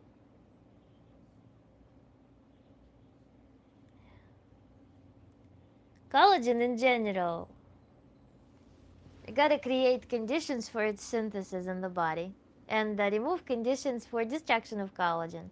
But in general, it's more of glycation of collagen that is a problem, not surplus of collagen. If you're on an adequate diet, it's fine. Royal Jelly advertisement. Royal Jelly is actually a cool supplement. I want to get some. Have been wanting to for a while. But when they don't answer me, then I get mad, brother. It's just what I do with streamers, brother.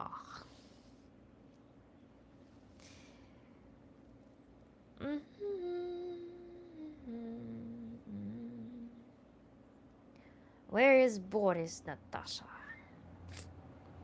What is this circus? Can we go out for dinner? No, there's no restaurant that cooks better than me, Jim.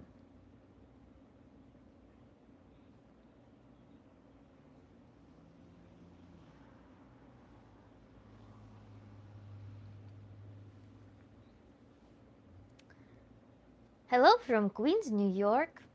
Hello. I tried the no carb keto diet once and turned into a madman. Carbs keep me sane.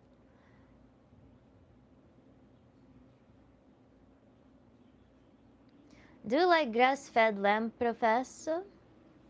I do, but I don't like I don't like when it's mega stinky. You know, there's some lamb that's insanely stinky.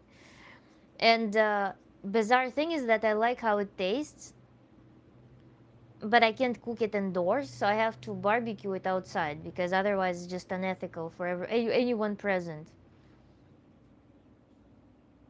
Kiva. Now that I think about it, that comment reminds me of a professor I once had with a similar name. Funny story. Oh my god, I worked with a Chinese student whose preferred form of addressing was HUI.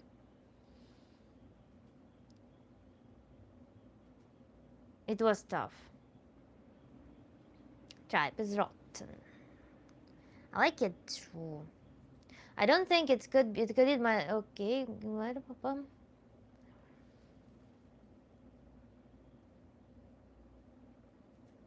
Thank you, Terry.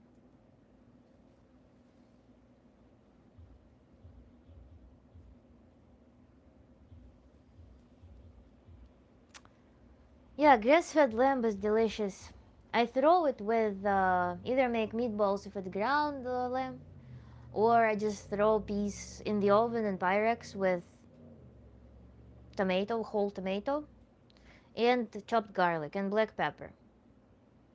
And it's such a phenomenal combination. I love it.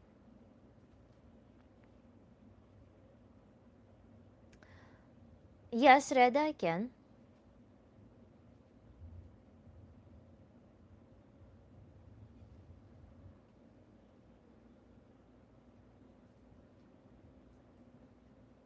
I'm so happy that Luis checked in with to share that um, his results with meditation. I'm like so cheerful. I love when people report that.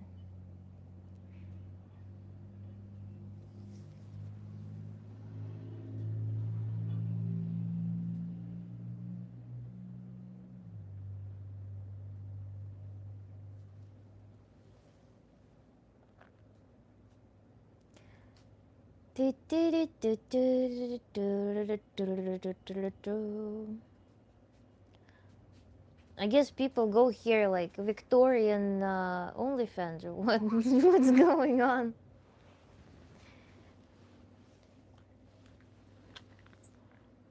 You are not alone.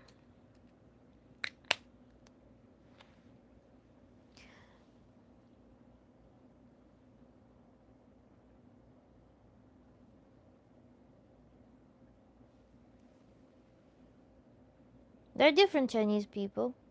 I met friendly ones, I met not friendly ones.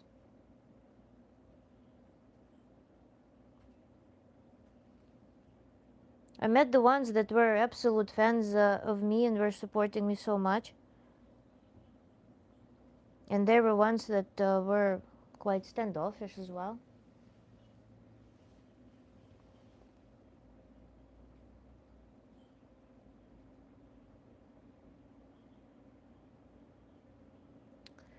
In general, I was reflecting on live streams. I crave different energy. Something bothers me about live streams now. I want different place for them, and I want different energies.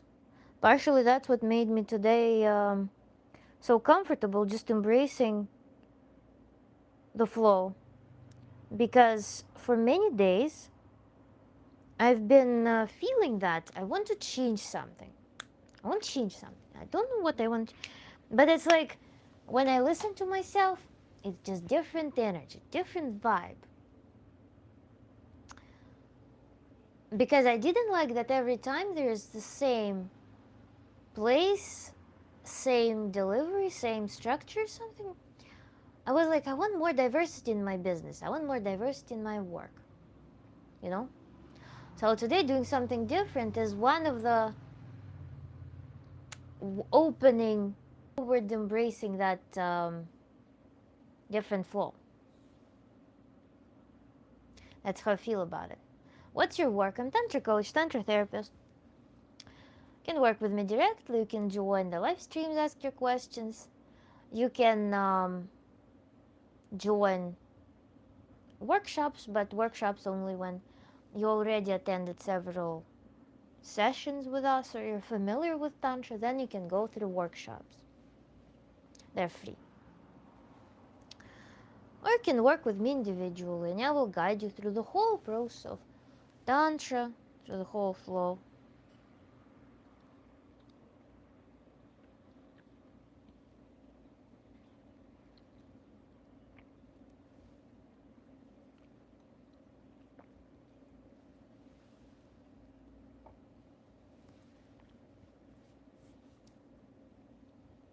Именно врачем. A doctor. Nice. So where are you from? Do you work with couples? Yes, I work with couples. Couples even would be interesting because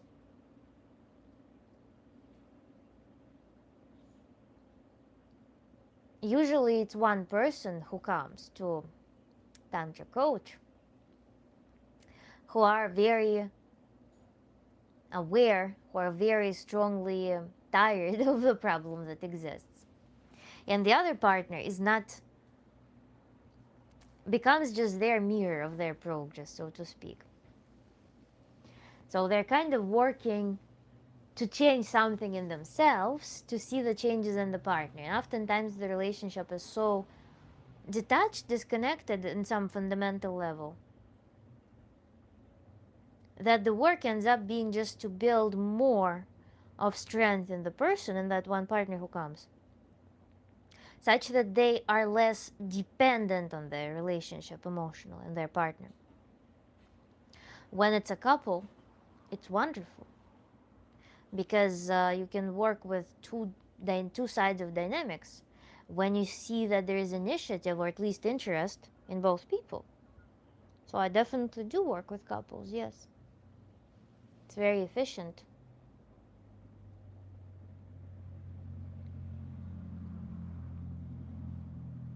Had a couple of girlfriends told me that I needed therapy. They're probably right, Wayne says. How did you deduce that they might be right? What do you feel yourself? How did life speak to you in that sense? Still me. Hi again. Hope all is well. Thank you so much. Welcome back. What sports have you enjoyed playing? I like volleyball, I like badminton, and I like beach soccer. That's the like. I'm from Lebanon. Nice.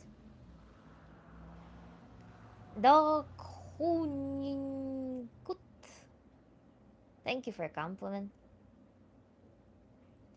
Get it done. Because I'm laying down, literally. Of course I am. Yeah, I was working in the garden for 5 hours in the heat while I moved a ton of soil and I replanted huge mature rose bush. So I am physically I'm very blissfully tired. There's amazing blissful tired fatigue that you get from being active in nature. When you just come home, you shower, you lay down, and you have the best sleep in your life. That's state. Wayne, you see the great tallness. Speaking truth, you can book your appointment here, Wayne. Exactly. By the way, I'm wondering if I can put a link here. I'm curious. Reda, also very nice to meet you, and surely come back again.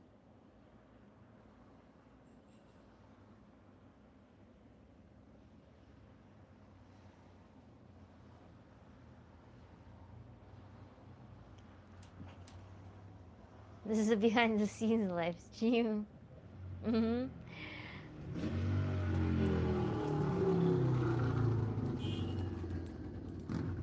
Nice. What do you grow? I grow flowers.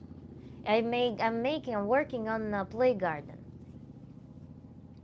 It's a playground garden. Demolished all of this vegetable craze and everything. Just flowers, beauty, and everything. So,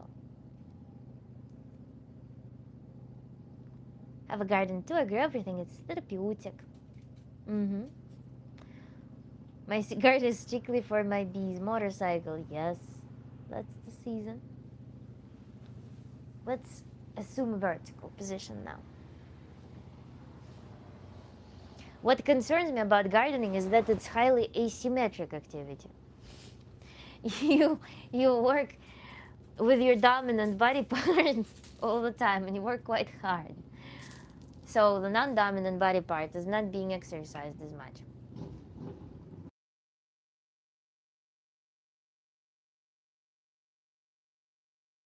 And I did try digging with my left leg.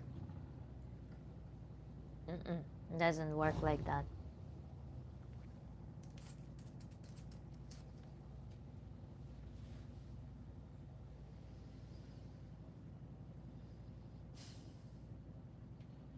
Chad, by the way, how do you feel? I have khurma trees, but sadly it's not the season yet. Oh, that's cool. It's funny how Americans don't know the trick with it's khurma is persimmons, with persimmons to throw them in the freezer overnight and then defrost them and they are absolutely astringency free.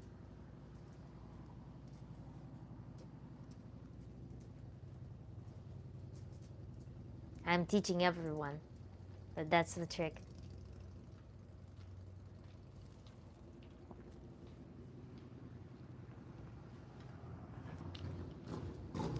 You ride on a motorcycle? Yeah, right now I am. No, I don't. Actually, I don't drive.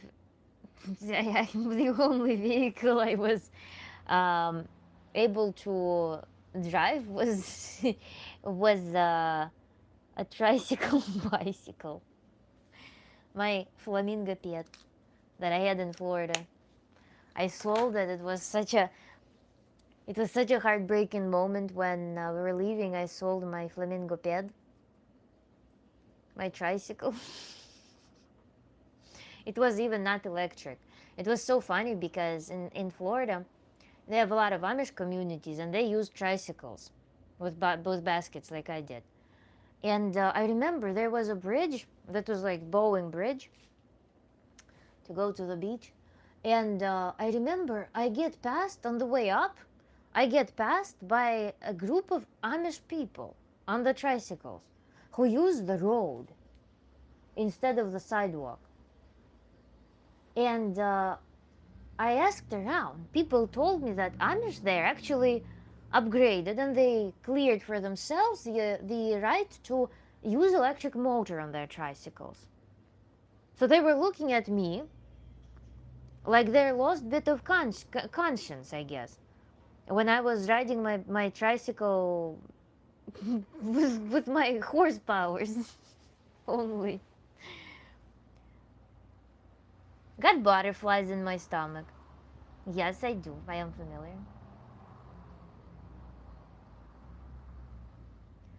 Still practice physics and maybe also have consultations related to physics. I can do, sure, I can consult people in educational matters. For example, how to do PhD, how to do all these things. I can do research consulting even. Not advertising that, but because I don't have any means to market it. I would need to start a new channel, or I would need to go maybe through acquaintances, actually through network, become private consultant for startups, for example, to set up projects for them, research projects. Could be interesting job maybe, or maybe not. Tricycle is missed. Yes, it is. I still, when I see photographs of it parked in the palm trees, I'm like always, my love. Its tricycle became such a symbol of freedom for me because it was an outrageous vehicle. It was pink, my favorite color, and it was bringing me places. And I was the happiest person on that tricycle, if you only knew. I could go to the store far, buy some gifts for my love and stuff, and for myself. And I could bring my dog around, and I could bring myself to the beach. How wonderful. And all while being outdoors. I don't like cars because they put you indoors, which is nice when the weather is crappy, but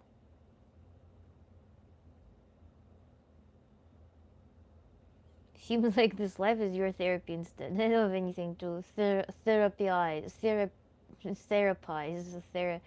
whatever.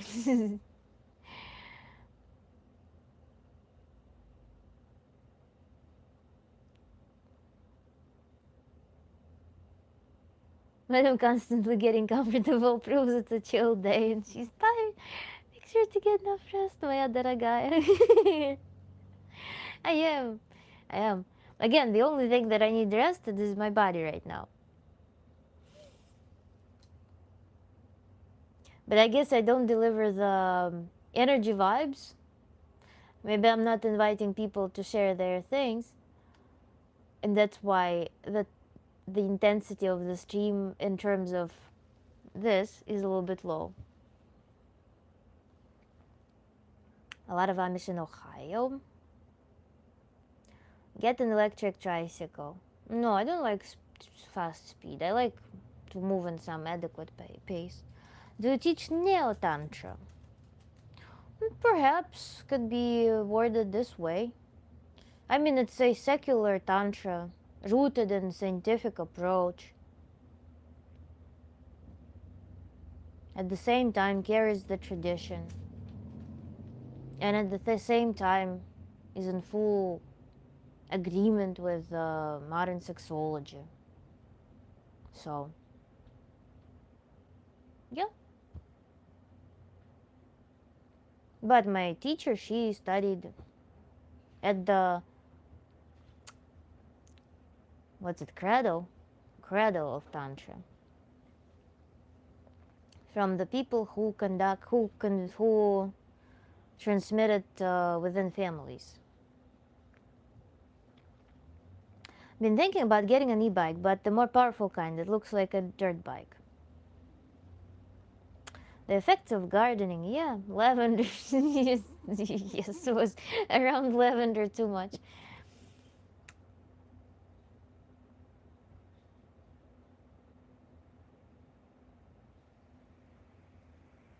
I have right now very, usually during stream, I'm in such state of mind that it's just like energy is like going through some, I don't know, whatever channels. Right now, I have hunger. I have some super hunger.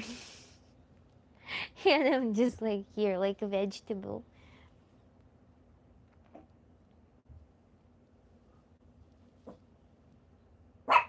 Что случилось? Ему хороший, иди ко мне. Тюпан, иди сюда. Что там такое? Иди сюда, собака.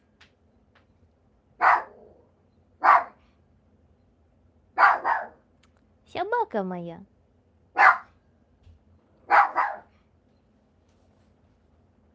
Иди ко мне, умница моя. Thank you, Kiva.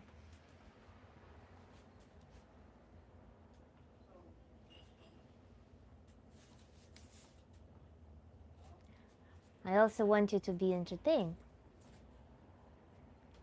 So, if people have questions, my doorbell is ringing, yes. He heard something unusual, so he's doing his work.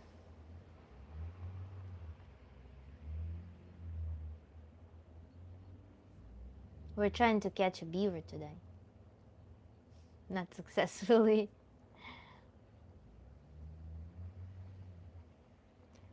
So any questions? Case studies? What it's like in New York. New York State. So let's say New York State. Умничка моя, пришел, умничка моя.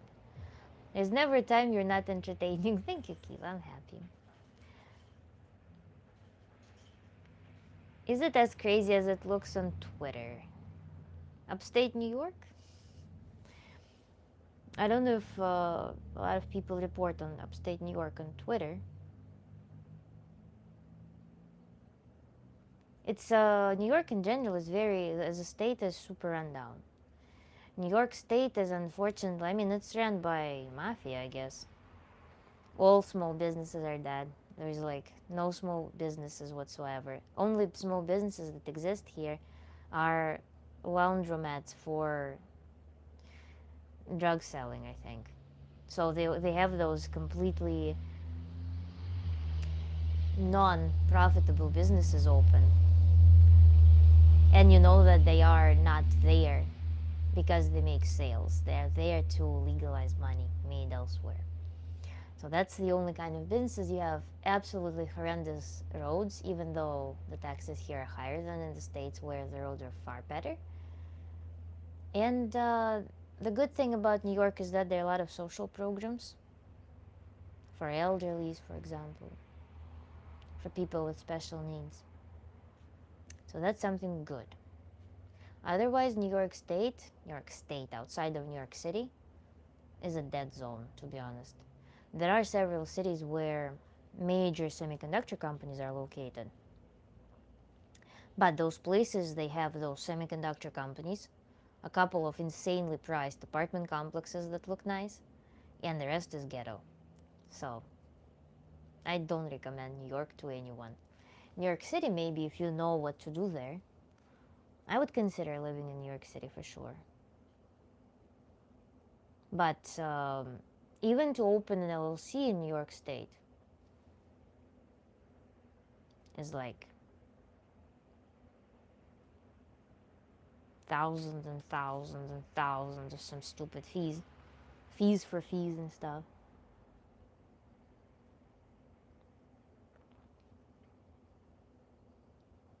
I guess I've only ever seen that New York City looks like. Yeah. Upstate New York nature is insanely beautiful. Insanely beautiful. But the cities.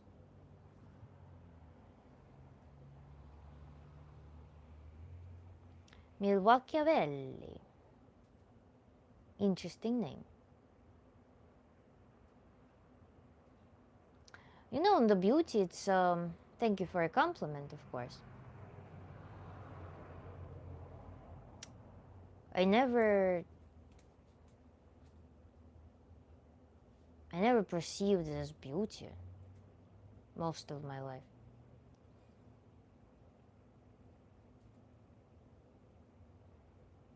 Kiva. The city I grew up in was run by the Youngstown Mafia.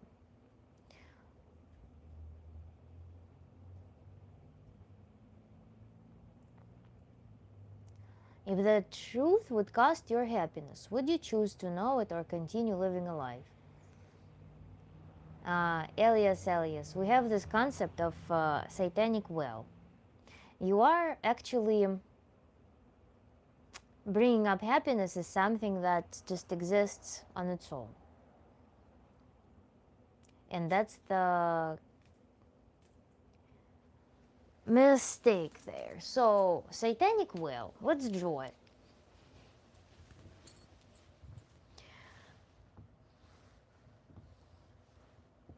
What do I mean by satanic well?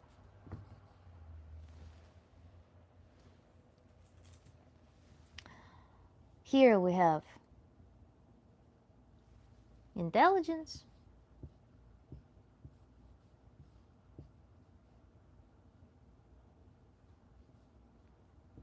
knowledge,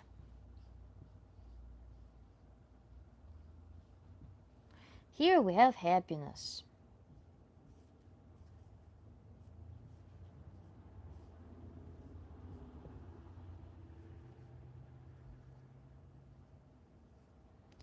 Allegedly, children animals are the happiest with the least amount of knowledge. So we'll start here. As people start getting educated, their level of happiness drops. And most educated people end up here. What I call satanic well, because Satan represents gnosis, it represents knowledge. It steals your naivety. You're no longer naive. You've got knowledge that the world is diverse, that the world is a difficult place to be in. But Satan showed you the knowledge. It showed you the door from the Garden of Eden. So through Satan, through knowledge, you can rediscover how to re-enter the Garden of Eden. So if you don't give up here, where majority of people gives up because they know too much to be happy, you are going to be pursuing more knowledge. And as you're pursuing more knowledge, you're going to enter the qualitatively different property of happiness. And you're going to not think of it as something that just comes and goes and leaves you. Something that is proportional to ignorance, something that is proportional to innocence. Or you will be creating more episodes in your life in which you will be innocent because you're constantly developing. That's the basis of the concept of creativity. That's at the forefront of our work here.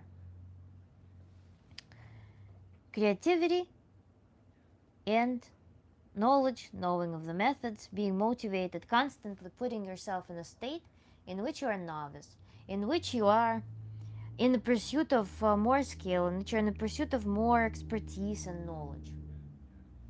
This is the path to infinite development and happiness. As opposed to satanic well, when you just settle for a certain level of knowledge, I don't know, a lady reads some magazine Vogue, then reads some New York Times newspaper, knows about everything horrible in the world, or they read classical literature and they realize that the world is doomed. So this is what I call satanic well. But just as you got into satanic well, you can get out of satanic well.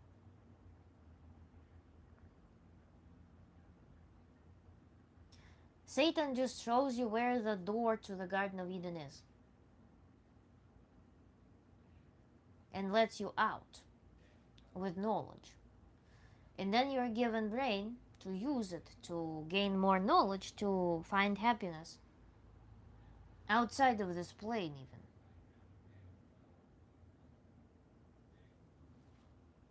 And the only way is through. The moment you start, the challenge here, and why a lot of people will stay here, is that the only way here is through.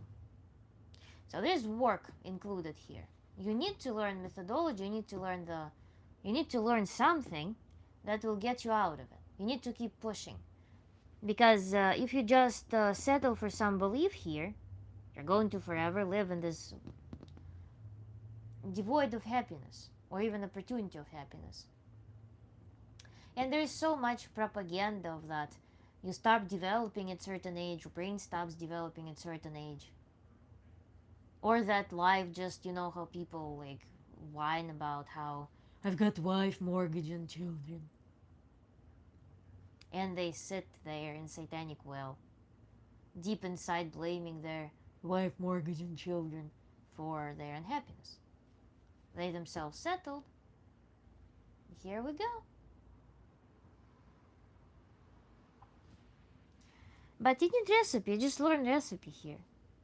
You don't find anything, by the way. It's not finding something. It's creating.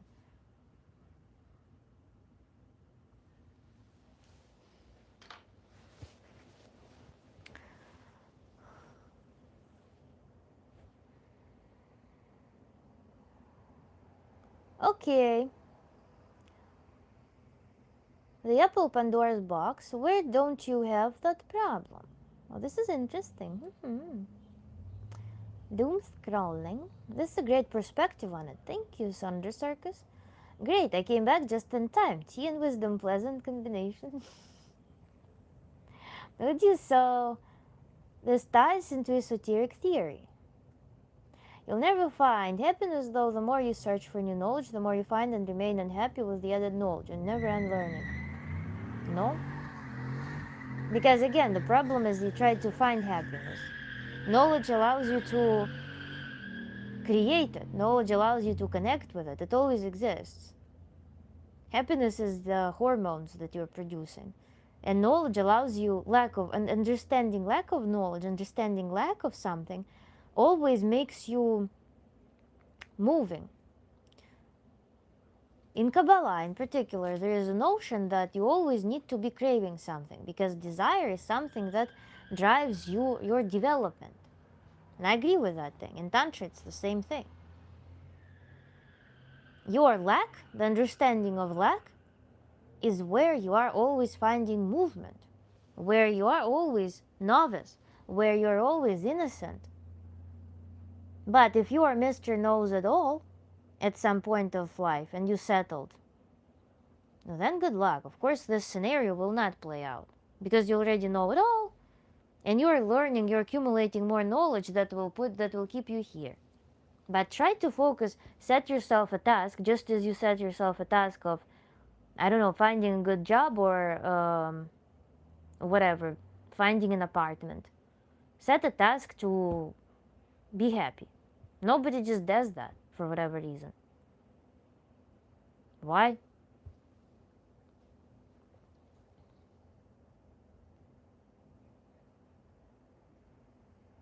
Ignorance is bliss, just not smart enough to enjoy it. Your American accent is spot on. What, did someone just go to a burnout outside? Uh-huh. I think so.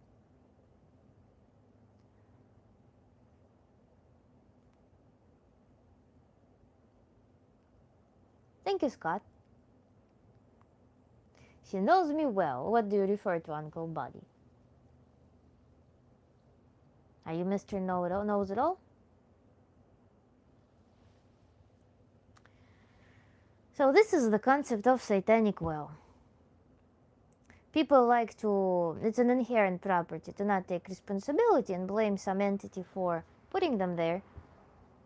But the ultimate rebellion is to not blame someone, but to take responsibility for solving the problem and finding your own way. That's the core. Read. Ой, бля. Religious propaganda.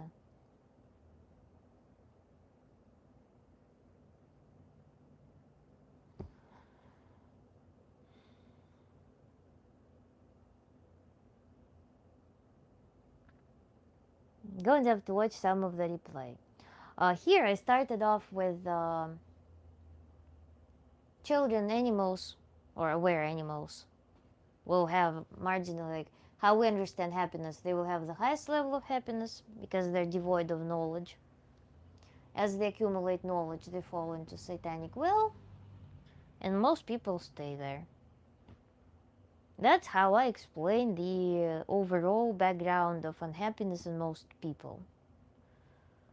And then they try doing everything to undo knowledge, you know? What is substance taking? They try to undo knowledge to gain more ignorance in the moment, to feel happiness. So instead of moving forward, propelling through and doing this work, take responsibility and start harvesting knowledge and methods, they regress back here through application of substances. And that kind of simulates happiness by going against their nature, because nature of the brain is to go through. Nature of the brain is actually to keep developing.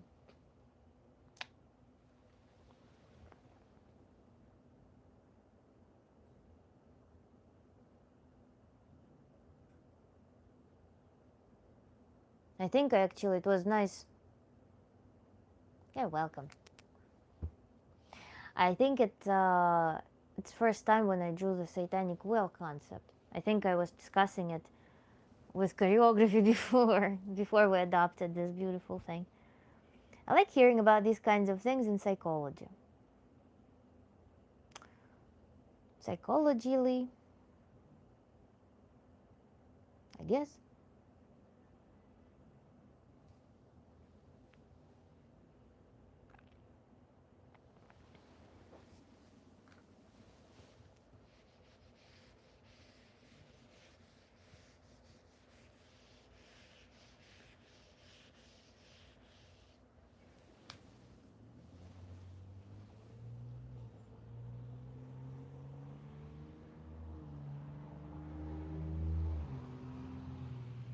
I'm talking about it comfortably, by the way,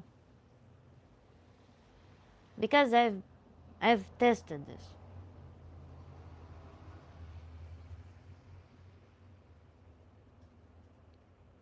Satanic Well sounds like a cool metal album name. True. So carrot on a stick is the true form of happiness, the pursuit of happiness. No. You're experiencing happiness. How can you pursue it?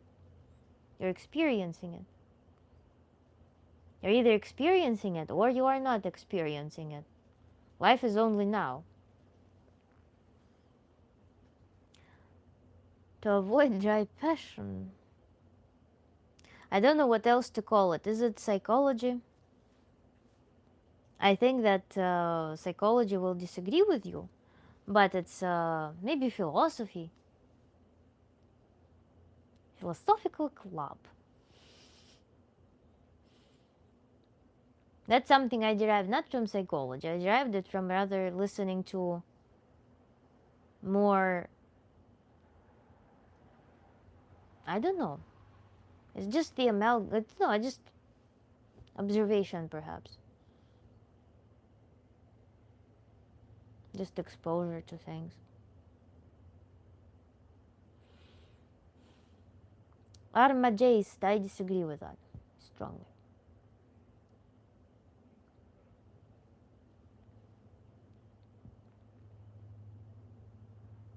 In Tantra we learn, by the way, we learn the recipe for happiness, for feeling, accessing happiness.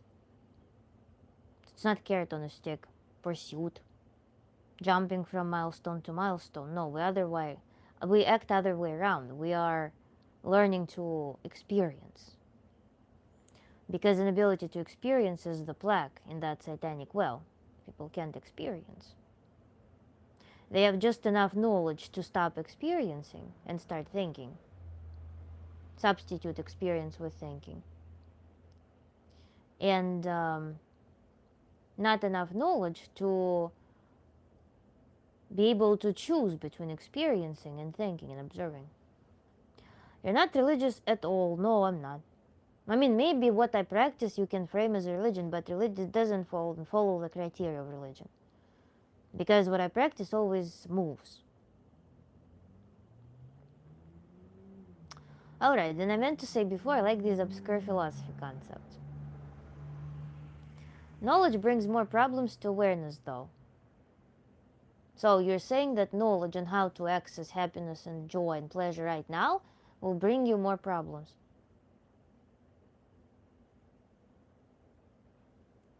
The knowledge that you can access happiness right now, the knowledge of this fact in general, will bring you more problems. The more problems you solve, the more problems you bring to light through awareness. How is having problems antagonist of happiness? You can happily solve problems.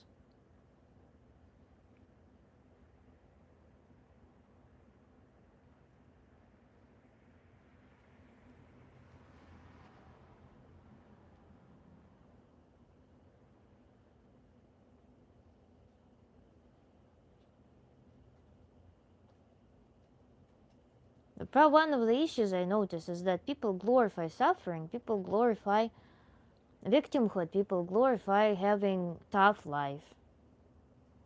And because it's fashionable, it becomes this satanic well trap. So it becomes this satanic well marketing strategy. You're more of a gnostic, of a cultist, I would assume. No. I'm quite a bit of a materialist. And I'm also very pragmatic. To the degree that I sometimes don't feel like making fine arts, if I don't know where I would hang my painting. So I better make something of applied art. To such extent pragmatic that I could not make myself entertained enough by just physics, I wanted to go to applied physics and then engineering. That's why it's more Tantra and it's more method and practicality oriented. One of the directions of my work with clients, because there's huge temptation of going into some woo outer worlds, one of the directions is to ground people. Because when there's like all this woo-woo pursuits begin, I always read it as, almost always read it as escapism. Because all fun, everything that we experience is experienced by our body. Our brain being part of the body, computer, our mind being part of the body, or psyche being part of the body, and we have a bazillion of sensors. So we interact with the world, we understand the world through the sensors that we have, and compiling in our brain all this information. So everything we can experience in life is our brain and our sensors, sensory information. So that's what Tantra teaches. To tune in with sensory information as well as possible. I am prettier than you, Betten the Royale. Congratulations. Very happy for you. Look in the mirror and recite some compliment to yourself. How wonderful. Smile and just contemplate your own beauty. Can you do Tantra during a massage? Yes, you can. You can do intentional work during a massage. For example, if you want to communicate your love through touch, you are going to be almost in a meditation, such that every gesture of yours communicates love, communicates something that you want to deliver to your partner through this language of love.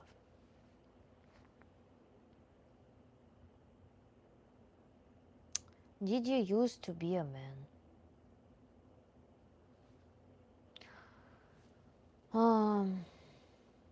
You know, it's rather every man used to be a girl in the first trimester as a fetus. So astral projection to you wouldn't suggest that there is more than just the material realm.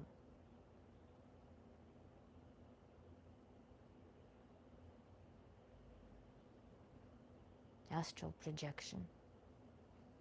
Can we define astral projection?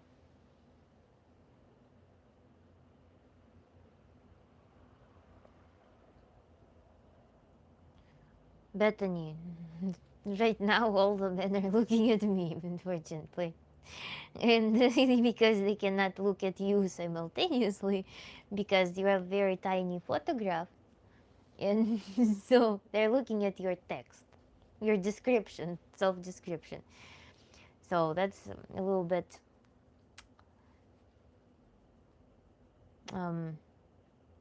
of a fallacy by technicality. At least among the men that are currently, men and women who are currently present in this live stream.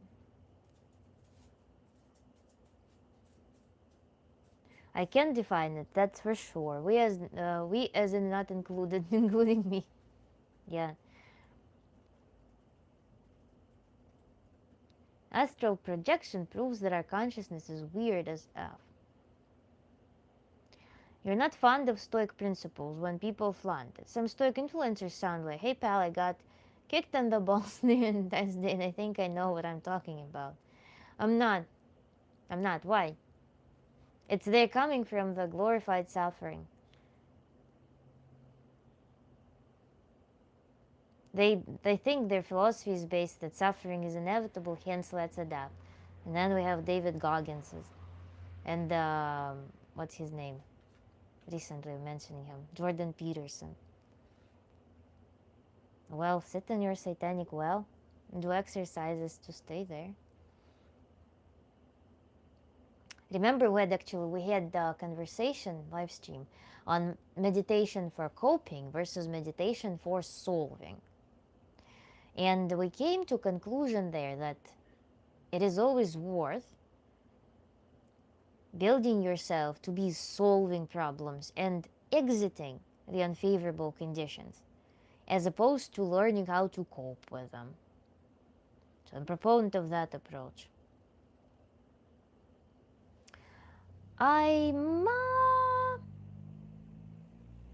Thank you for your compliment. What do you sell? I'm a Tantra coach, Tantra therapist. I sell my consultations, and I also sell an opportunity to invest in me. Here, for example, during the live stream, I also consult people who want to quit veganism. So, if you want to become a Tantra expert or solve some life problem, you can work with me directly, or you can stick around for live streams. We have interesting topics. Today, you happen to come to an unusual live stream in which I am more restful than usual. Typically, I stream Tuesday, Wednesday, Thursday, Friday, and it's usually pretty active work with a lecture.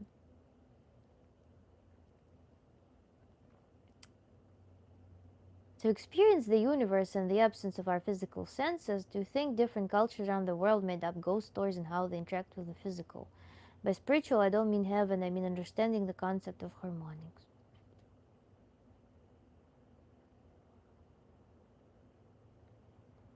Thank you, Emma. Kabel.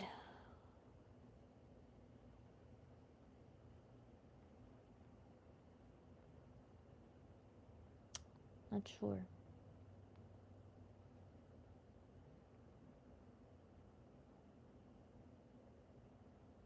Eyes are blue. I live in the middle of nowhere. I like this live stream. Sometimes it's nice to just be laid back. Yeah, it's an interesting experiment for me indeed. I'm very happy that you like it.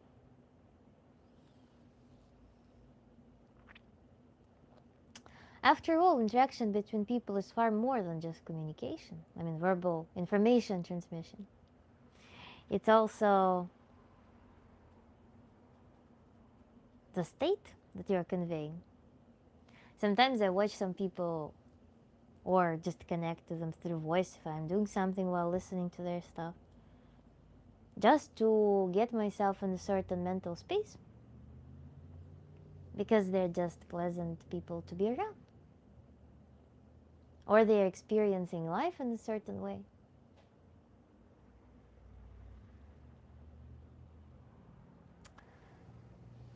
You in Siberia? No. Yes, just relax. I like when you talk to me. Yep, laid back rocks. Laid back rocks. Thank you, Hippocrates. Siberian short sleeves. Let's say you don't believe in the spiritual because you have not had any personal experience with the spiritual. What's spiritual? Chill live stream is appreciated. Confirmed. Thank you.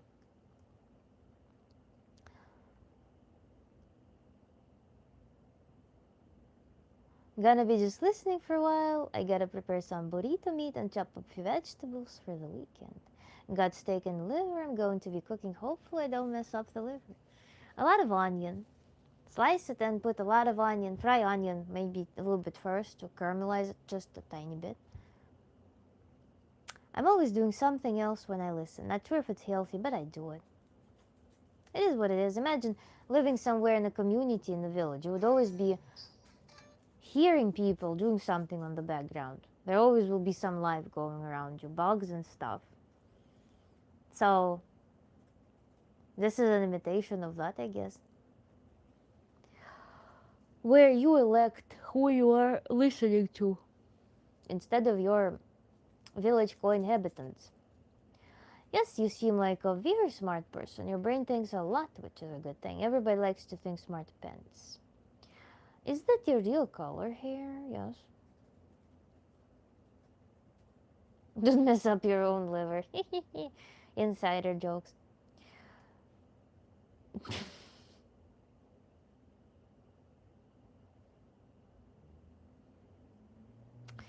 Flowers from Kiva. Thank you, Kiva. I had this quirky thing when I accomplished something through my practices recently, I told you, remember, I started buying myself flowers to celebrate that, such that every time while I'm working on solidifying the experience, after the eureka moment, I would look at my flowers and I would be reminded to go back to the practice and solidify a new skill understanding. And one time I was like, I have free will. I want to sleep with flowers. So I cut several flowers and I fell asleep with them, smelling them. It was so cool. It was also that moment that I can literally do anything I want. So it just was so nice. Uh, how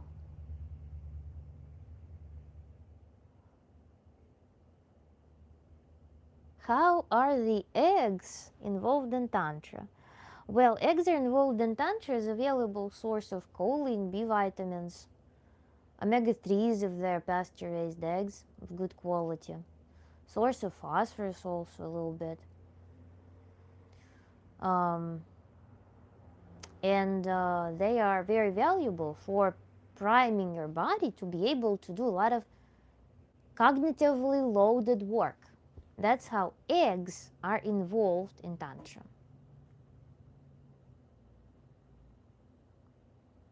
Two eggs probably are a little bit, unless you eat both, and eggs and also beef and good quality. They also have K2 vitamin, which is very good.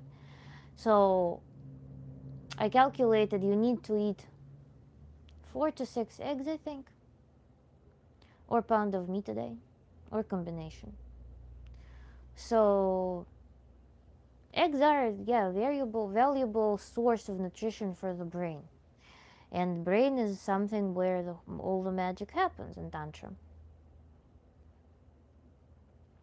I see I can learn a lot from you. We can teach each other good things and bad things, maybe. You will online convinced of the spiritual if you see scientific evidence. And I agree, you can look up the state's research. It was retracted. I was reading.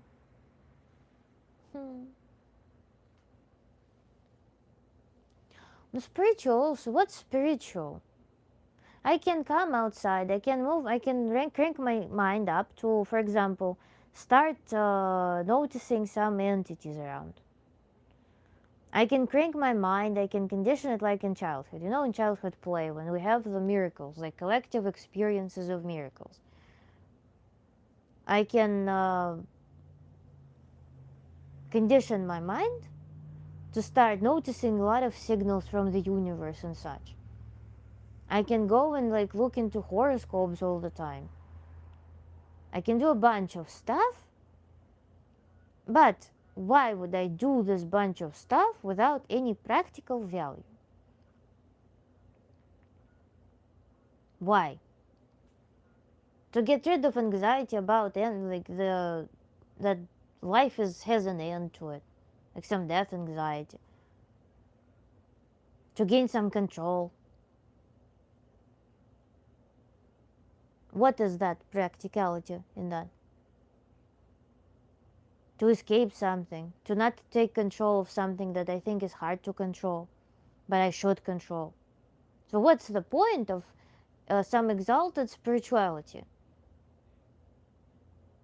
I cannot get entertained by that idea. I cannot find motivation to go out of my way to pursue it.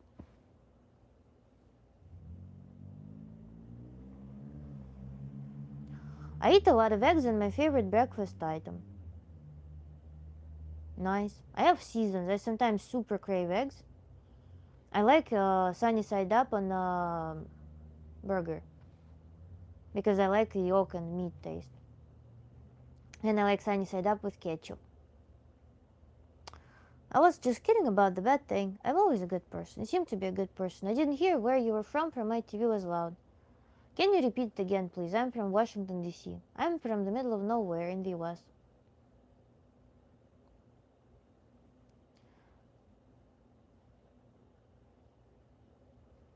After death, there are worms and other bugs. Last time I was in DC, they had great squirrels, size of Great Danes. Each conversation is interesting to listen to. Mm-hmm. Yeah.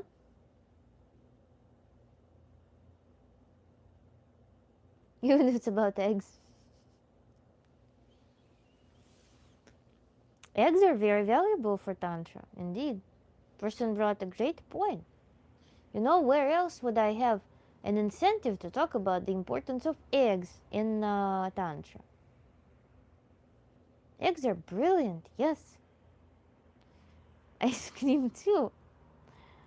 And combination of thereof. Actual advantage of homemade ice cream is that you can load it with yolks.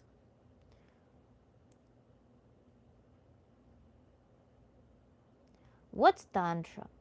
Tantra is a system of practices that solve typical life problems of psychological character, that build psychological resilience, that awaken your body's sensors, that reset and enhance your nervous system, how it functions, that help you to live in an expansive, mostly relaxed, stable fashion with all of the facets of your personality incorporated and put to work. Your life becomes efficient, your life becomes energetically charged and pleasureful. That's Tantra. I am referring to the Tantra that originates from India, yes. Kiva is recommending 13 steps of Tantra video on my channel. Thank you so much, yes. Very useful video. Packers buys about 60 eggs every 2 weeks. Nice. Like I said, it's not about heaven and escape, it's about the fact that the universe isn't purely material, that has nothing to do with the coping mechanisms. Okay, I mean, it's matter and waves are interchangeable. We all know that.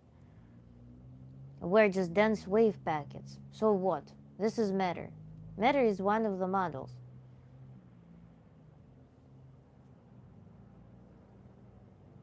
Matter is the coordinate system, if you wish.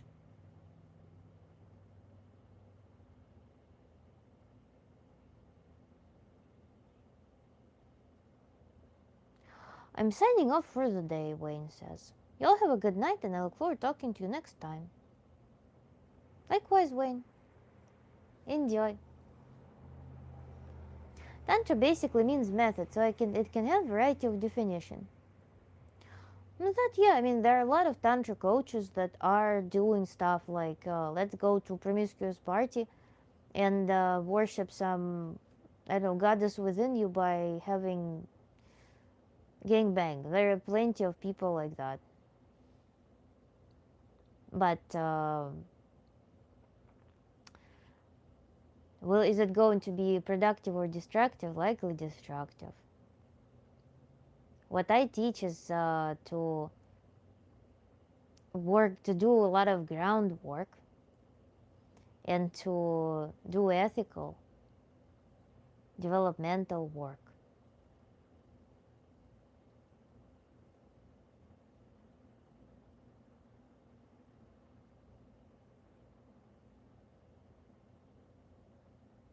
Is it better to not marry these days?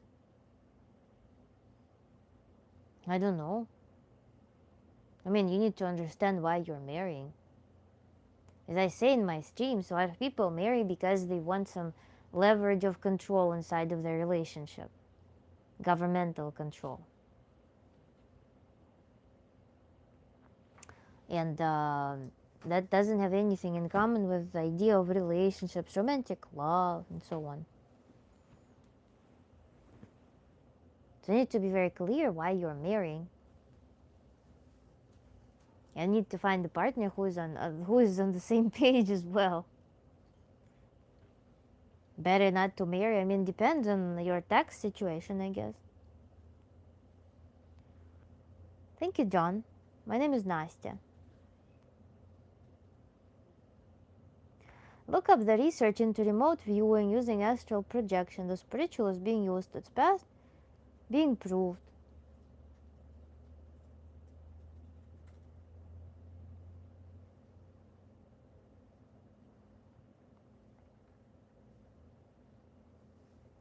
Am I on the same page with you? Marriage is a social construct, so each one should have their own reasoning. Exactly, yes. It's an institution. It's playing into the governmental institution. Making yourself, basically, it's connecting your relationships with the system. It has nothing to do with relationships in a sense. But it can have something to do with relationships when there is no clarity about what relationships constitute either.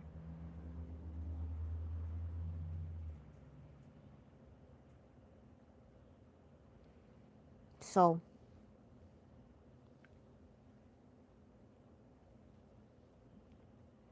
yes, that's true. I was locked up one time in an institution just for a little while.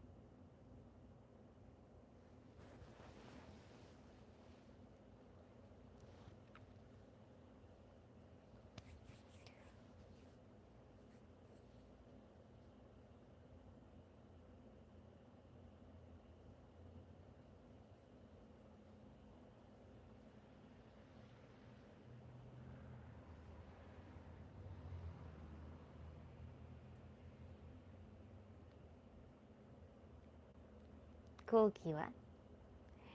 Tantra makes no use of the concept of the third eye. You can use it. Tantra is not a dogma per se. If you want to, if you feel vividly, you feel your third eye, you can work with that.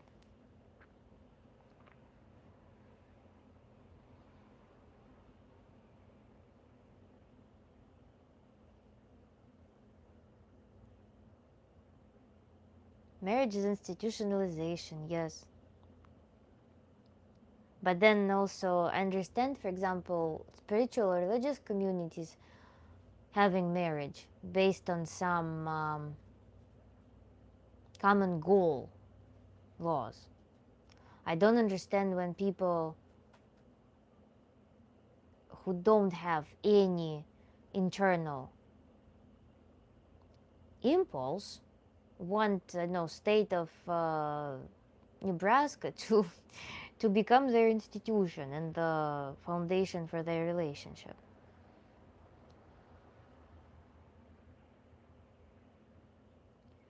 When someone says the word tantra, if a person from India hears this word, they will immediately think of cults and different form of science, since I have been in this field of job for quite some time. Yeah, I know. There are plenty of cults that are confiscating, who invite people to India, for example, then they confiscate passports. They don't allow people to leave, and they will just force copulation with the cult leader, for example, or whatever. There's horrendous stories about it.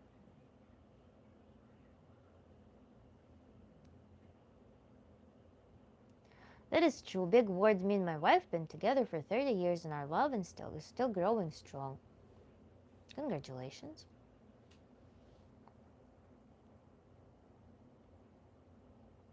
The third eye isn't considered spiritual insight. What's spiritual? What is spiritual?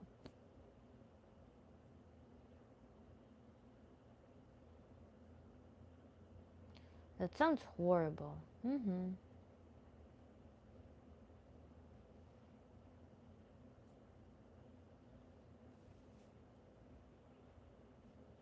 Have, by the way, video about myths about tantra. It's a long form video that I posted. It's on my channel.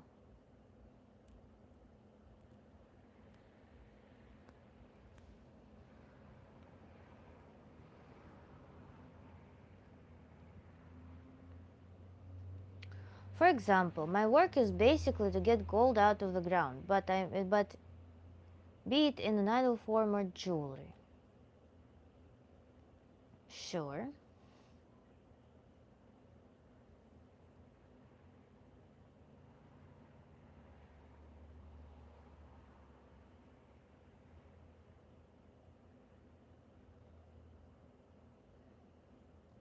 Pure relaxation. Not even my dog is bothering me, which is very rare, and this is definitely a chill Friday. My dog is also chilling. He came to me so relaxed. Did like both his head like for a pet. I pet him and he just left back to sleep.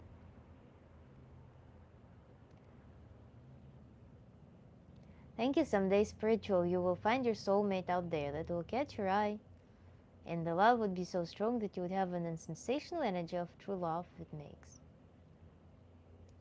I figured you'd tell me what spiritual is, considering you practice Tantra and it has spiritual concept, for example, the third eye. What does it mean to you then? Pineal gland, it's a physical thing. How is it spiritual? It's an organ, it's a body part. This is just as a body part as your hand. Yeah, when the dogs are chill, it's a good day.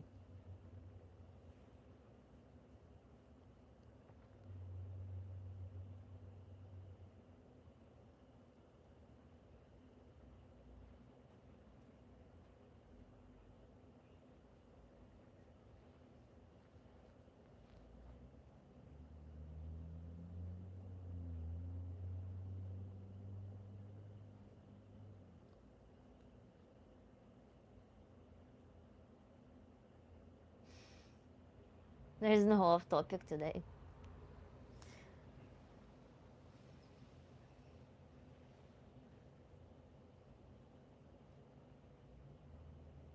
Let's go back to marriage and Tantra. Body parts has nothing to do with spiritual insight because spiritual insight is related to wisdom. What's wisdom? Wisdom is something recorded in your brain in the form of physical neurons or a neuron connection. So,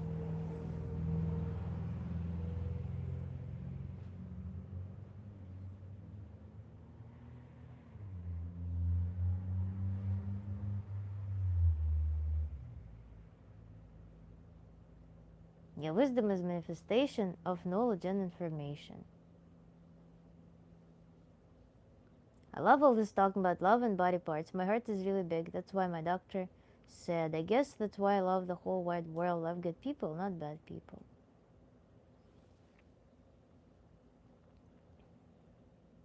Be my girlfriend.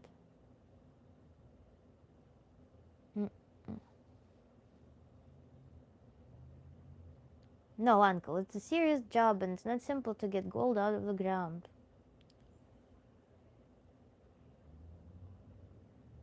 Your country, kinder country.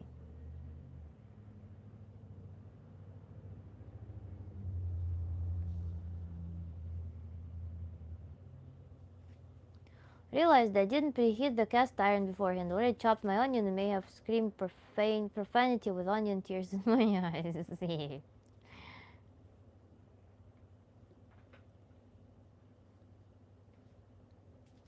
Knowledge is knowing a tomato is a fruit. Wisdom is knowing that not to put in fruit salad.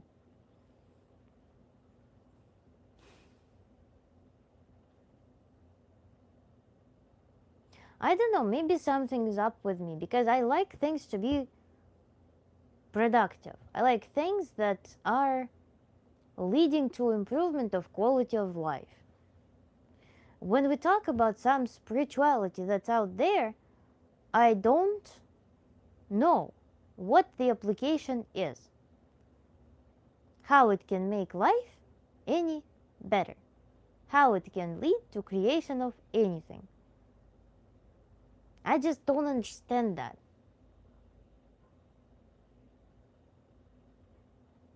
But if there is some body part in your body, which your mind is your body part, you can work on,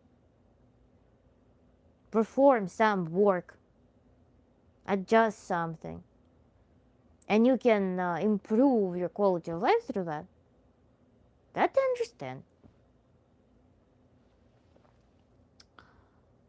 Thank you, Dynamite.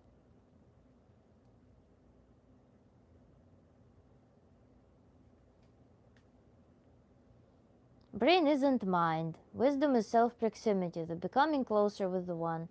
We're an emanation, a hologram, a filter. The one is akin to white light. We're filtered light trying to be white light. That's deep. Maya, what's synchronicity, Maya? I was just telling the story how I worked with a guy from China whose preferred name was exactly what you just wrote. And every day I had to address him. What synchronicity is like this live stream? Small cutting board too. So there's nothing else productive I can do until the pen is heated. Thank you, Kumali. I'm not talking about mining or anything since she was talking about Tantra. My method are Tantra. The application is more related to paranormal than anything body related. I agree with your point of view. Sorry I was trying to troll you a little bit, sweetheart. It's okay. Tyson, thank you. What do you like to do for fun? Windsurfing. What's your Cash App? I don't have Cash App. I have PayPal. This is my email to send me money to PayPal.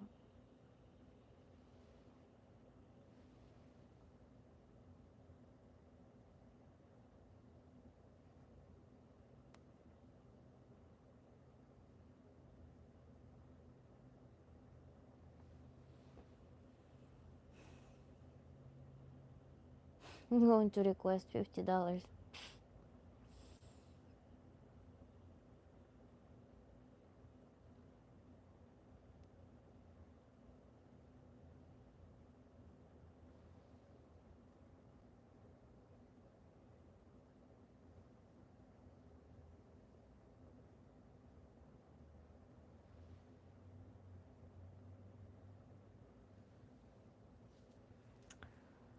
Ay, ay, ay, ay. Thank you, M3. Part of spirituality is our relationship to our transcendent self. And if not our transcendent self, it's process of moving towards our transcendence inwards. This is wisdom emanation. What's with the tube advertising? Is like a beauty product? Oh yeah, it became a thing in my channel because I bought this conditioner from Pacific and everyone started writing in the chat like, what beautiful hair, or like, what the products do you use? So I was like, this is the products that I use. Why not monetize it? So, oh, physics doesn't disprove the. Oh my god. Transcendence is ascension. I like your round face. You too. Have you seen Circle recently?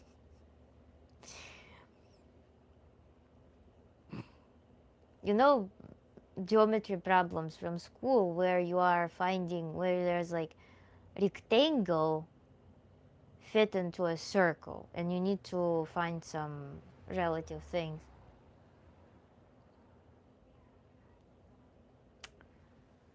Ay, ay, ay, ay, ay, ay, ay, ay, ay.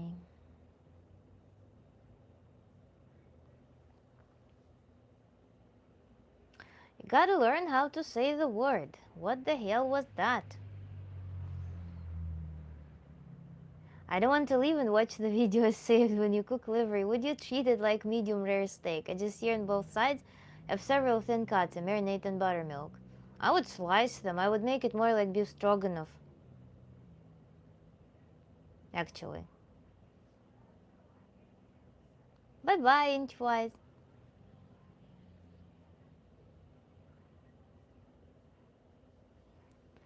I usually slice liver such that it gets more onion per bite, more onion flavor per bite.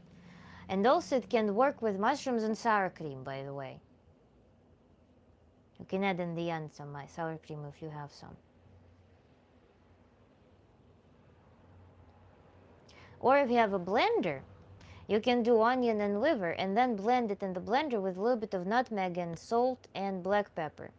And then you will make pate that will be very delicious. You can eat it on a toast and it will be fantastic.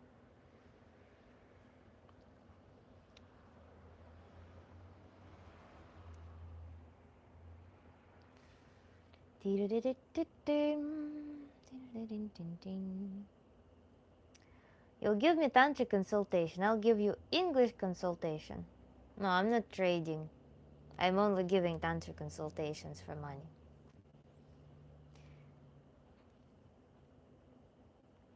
Madam, just going to let you know that this is a very important to say. No time wasting. And well, yes, maybe carrying on this common purpose, but you're amazing. Thank you, Kiva. I just don't want to overcook it. Do the same as beef stroganoff. I'm satisfied with my comment. Thank you so much, Kiva. Show me your kitty. I don't have cats, I have dog. Come on, we both benefit. No. I'm very happy with my level of English. If you spoke Italian, maybe I would consider taking a lesson in Italian. But I doubt that you are native speaker. Wixel Town.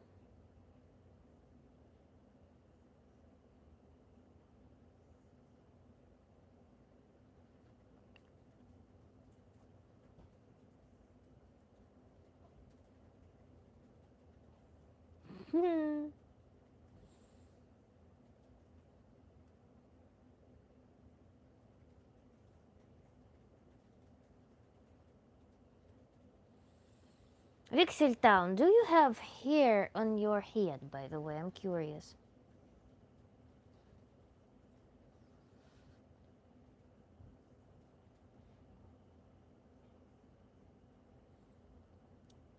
What's your age? I'm also curious if you are conservative, 50-year-old, devout family guy.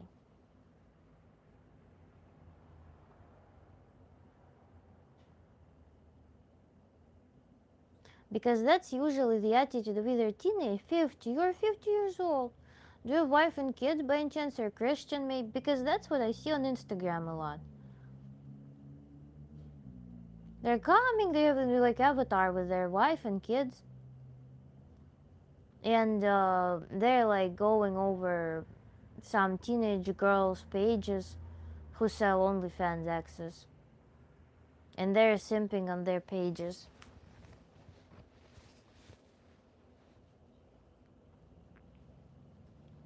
That's such a phenomenon. I was just curious for just anthropological statistics.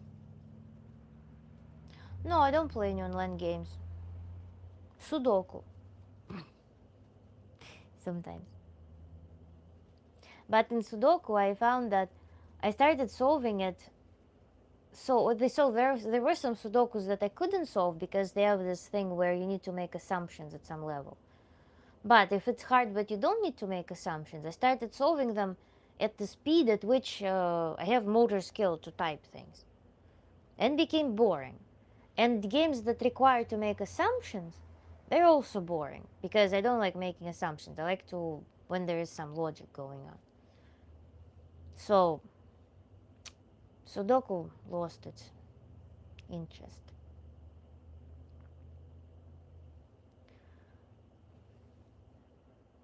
Hehe, almost 51. It's okay, you're not that hot anyway. If you only knew how hot I am. Dude, I tried cooling myself off with frozen cherries earlier. I just don't know. I need probably some good ice cream or cold water maybe. So, I don't know. It's actually so warm today. I'm looking forward to that cyclone, to be honest, that was getting brought by the wind.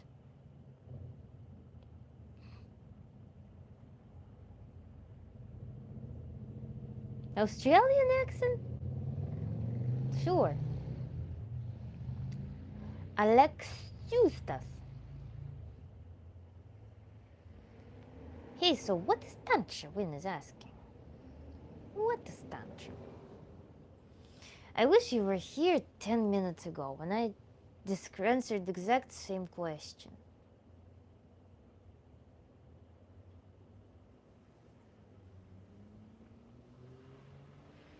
What's Tantra? Watch 13 Steps of Tantra video, Win, on my channel. Vixel Town. Say hi to your wife. Show her the stream. Whoops. Let's go out to eat. James Miller already said that. I cook far better than any place out there. I love my steak. I love my... whatever you'll say. My pancakes I love a lot. I don't know, like restaurants, probably restaurants that are within some casual, comfortable budget, they're so not interesting to me. If you have tried my octopus with olive oil, garlic, and cherry tomatoes, and parsley, if you tried my tuna salad,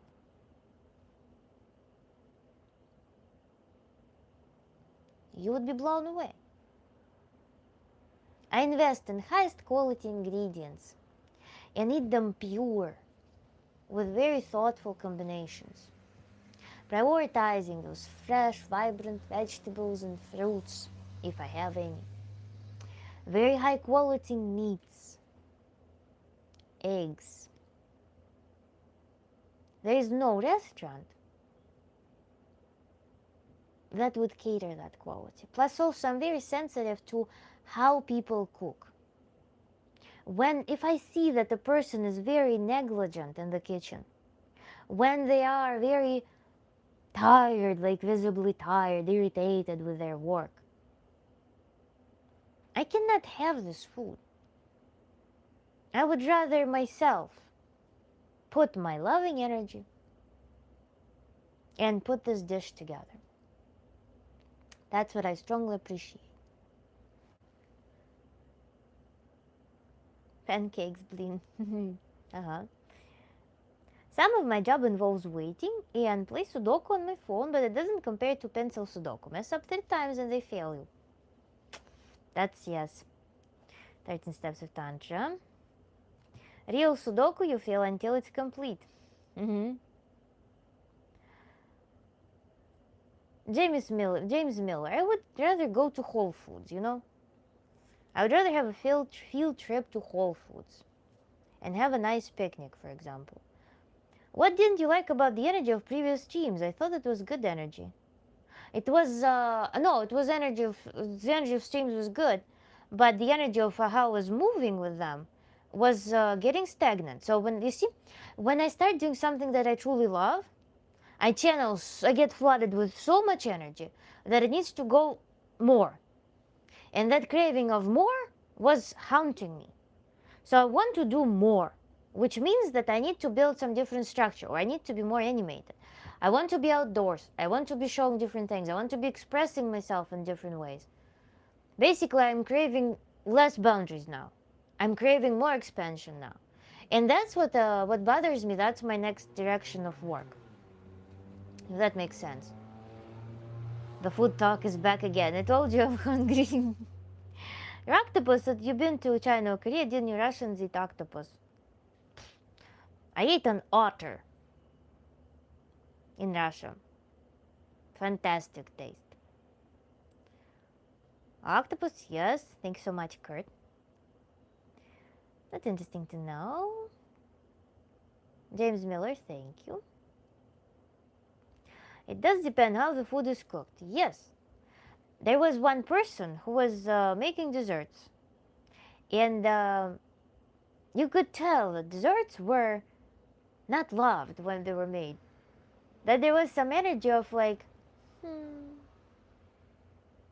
And they were not appealing, even though they're beautiful, like as they are. I mean, as a figure, they were beautiful, but kind of contextually, there was something about them that was not appealing.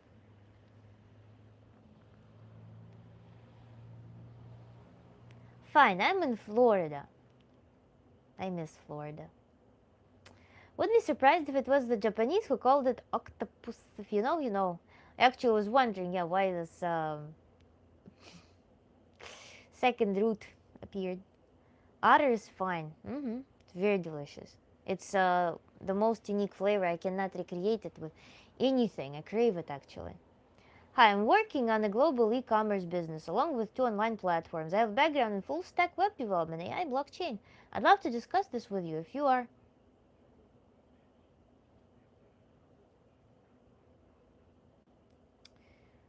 Okay. I love the food talk. No one on the internet is sincere about nutrition.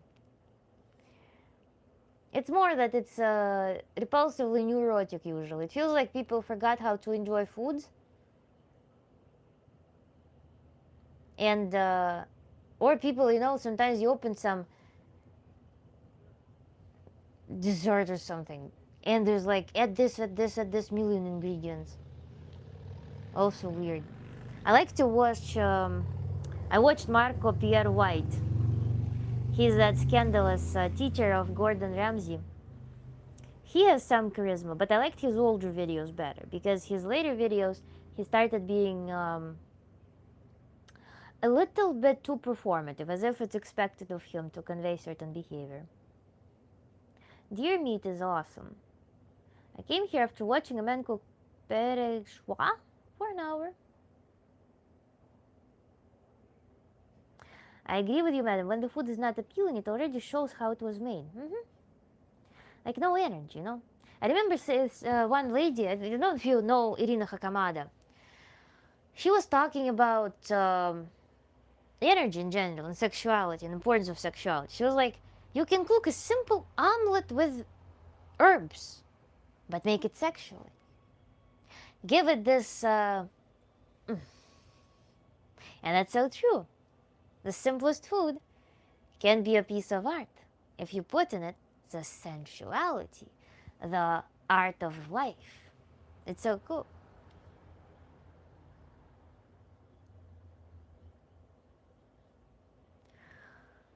Omelette with herbs is nice, yes. I love omelette. It's a restaurant grade dish. You make an omelette, flat omelette, put the Italian herbs, goat cheese, and sun-dried tomatoes. And then fold it like this. Let the cheese melt, fuse with tomatoes. Also parsley, fresh parsley.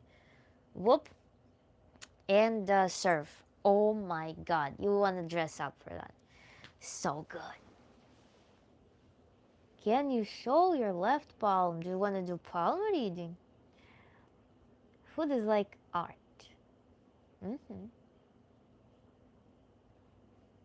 Everything can be art. Venison is good. I don't know why some people don't like it. Growing up, my dad would get it from his friend. Venison is pretty dry in my experience. So it actually tastes more on the liver side.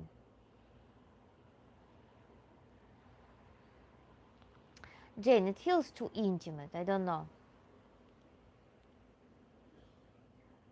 I went to Gordon Ramsay's restaurant. I got, okay.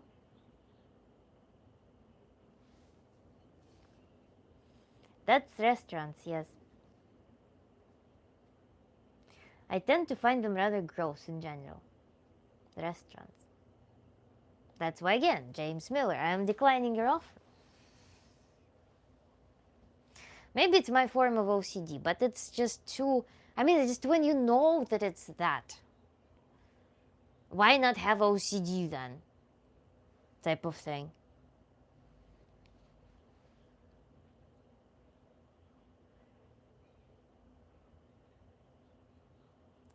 I'm fine. Next time we do palm reading, then home cooking is best. Bye-bye, James. I'm also going to be signing off right now. We're not going to do recap. We're not going to do final question. We're just going to sign off today. And I will congratulate you on this beautiful day. Bless you for the upcoming days. And until our next stream. Thank you, everyone. And bye-bye. It was very enjoyable and weird. So, Chad, enjoy your liver. And I'm gonna go also enjoy something. Good night. Good night, Kiva. Thank you for your gifts and flowers, цветочки. Кузьмичка пришел.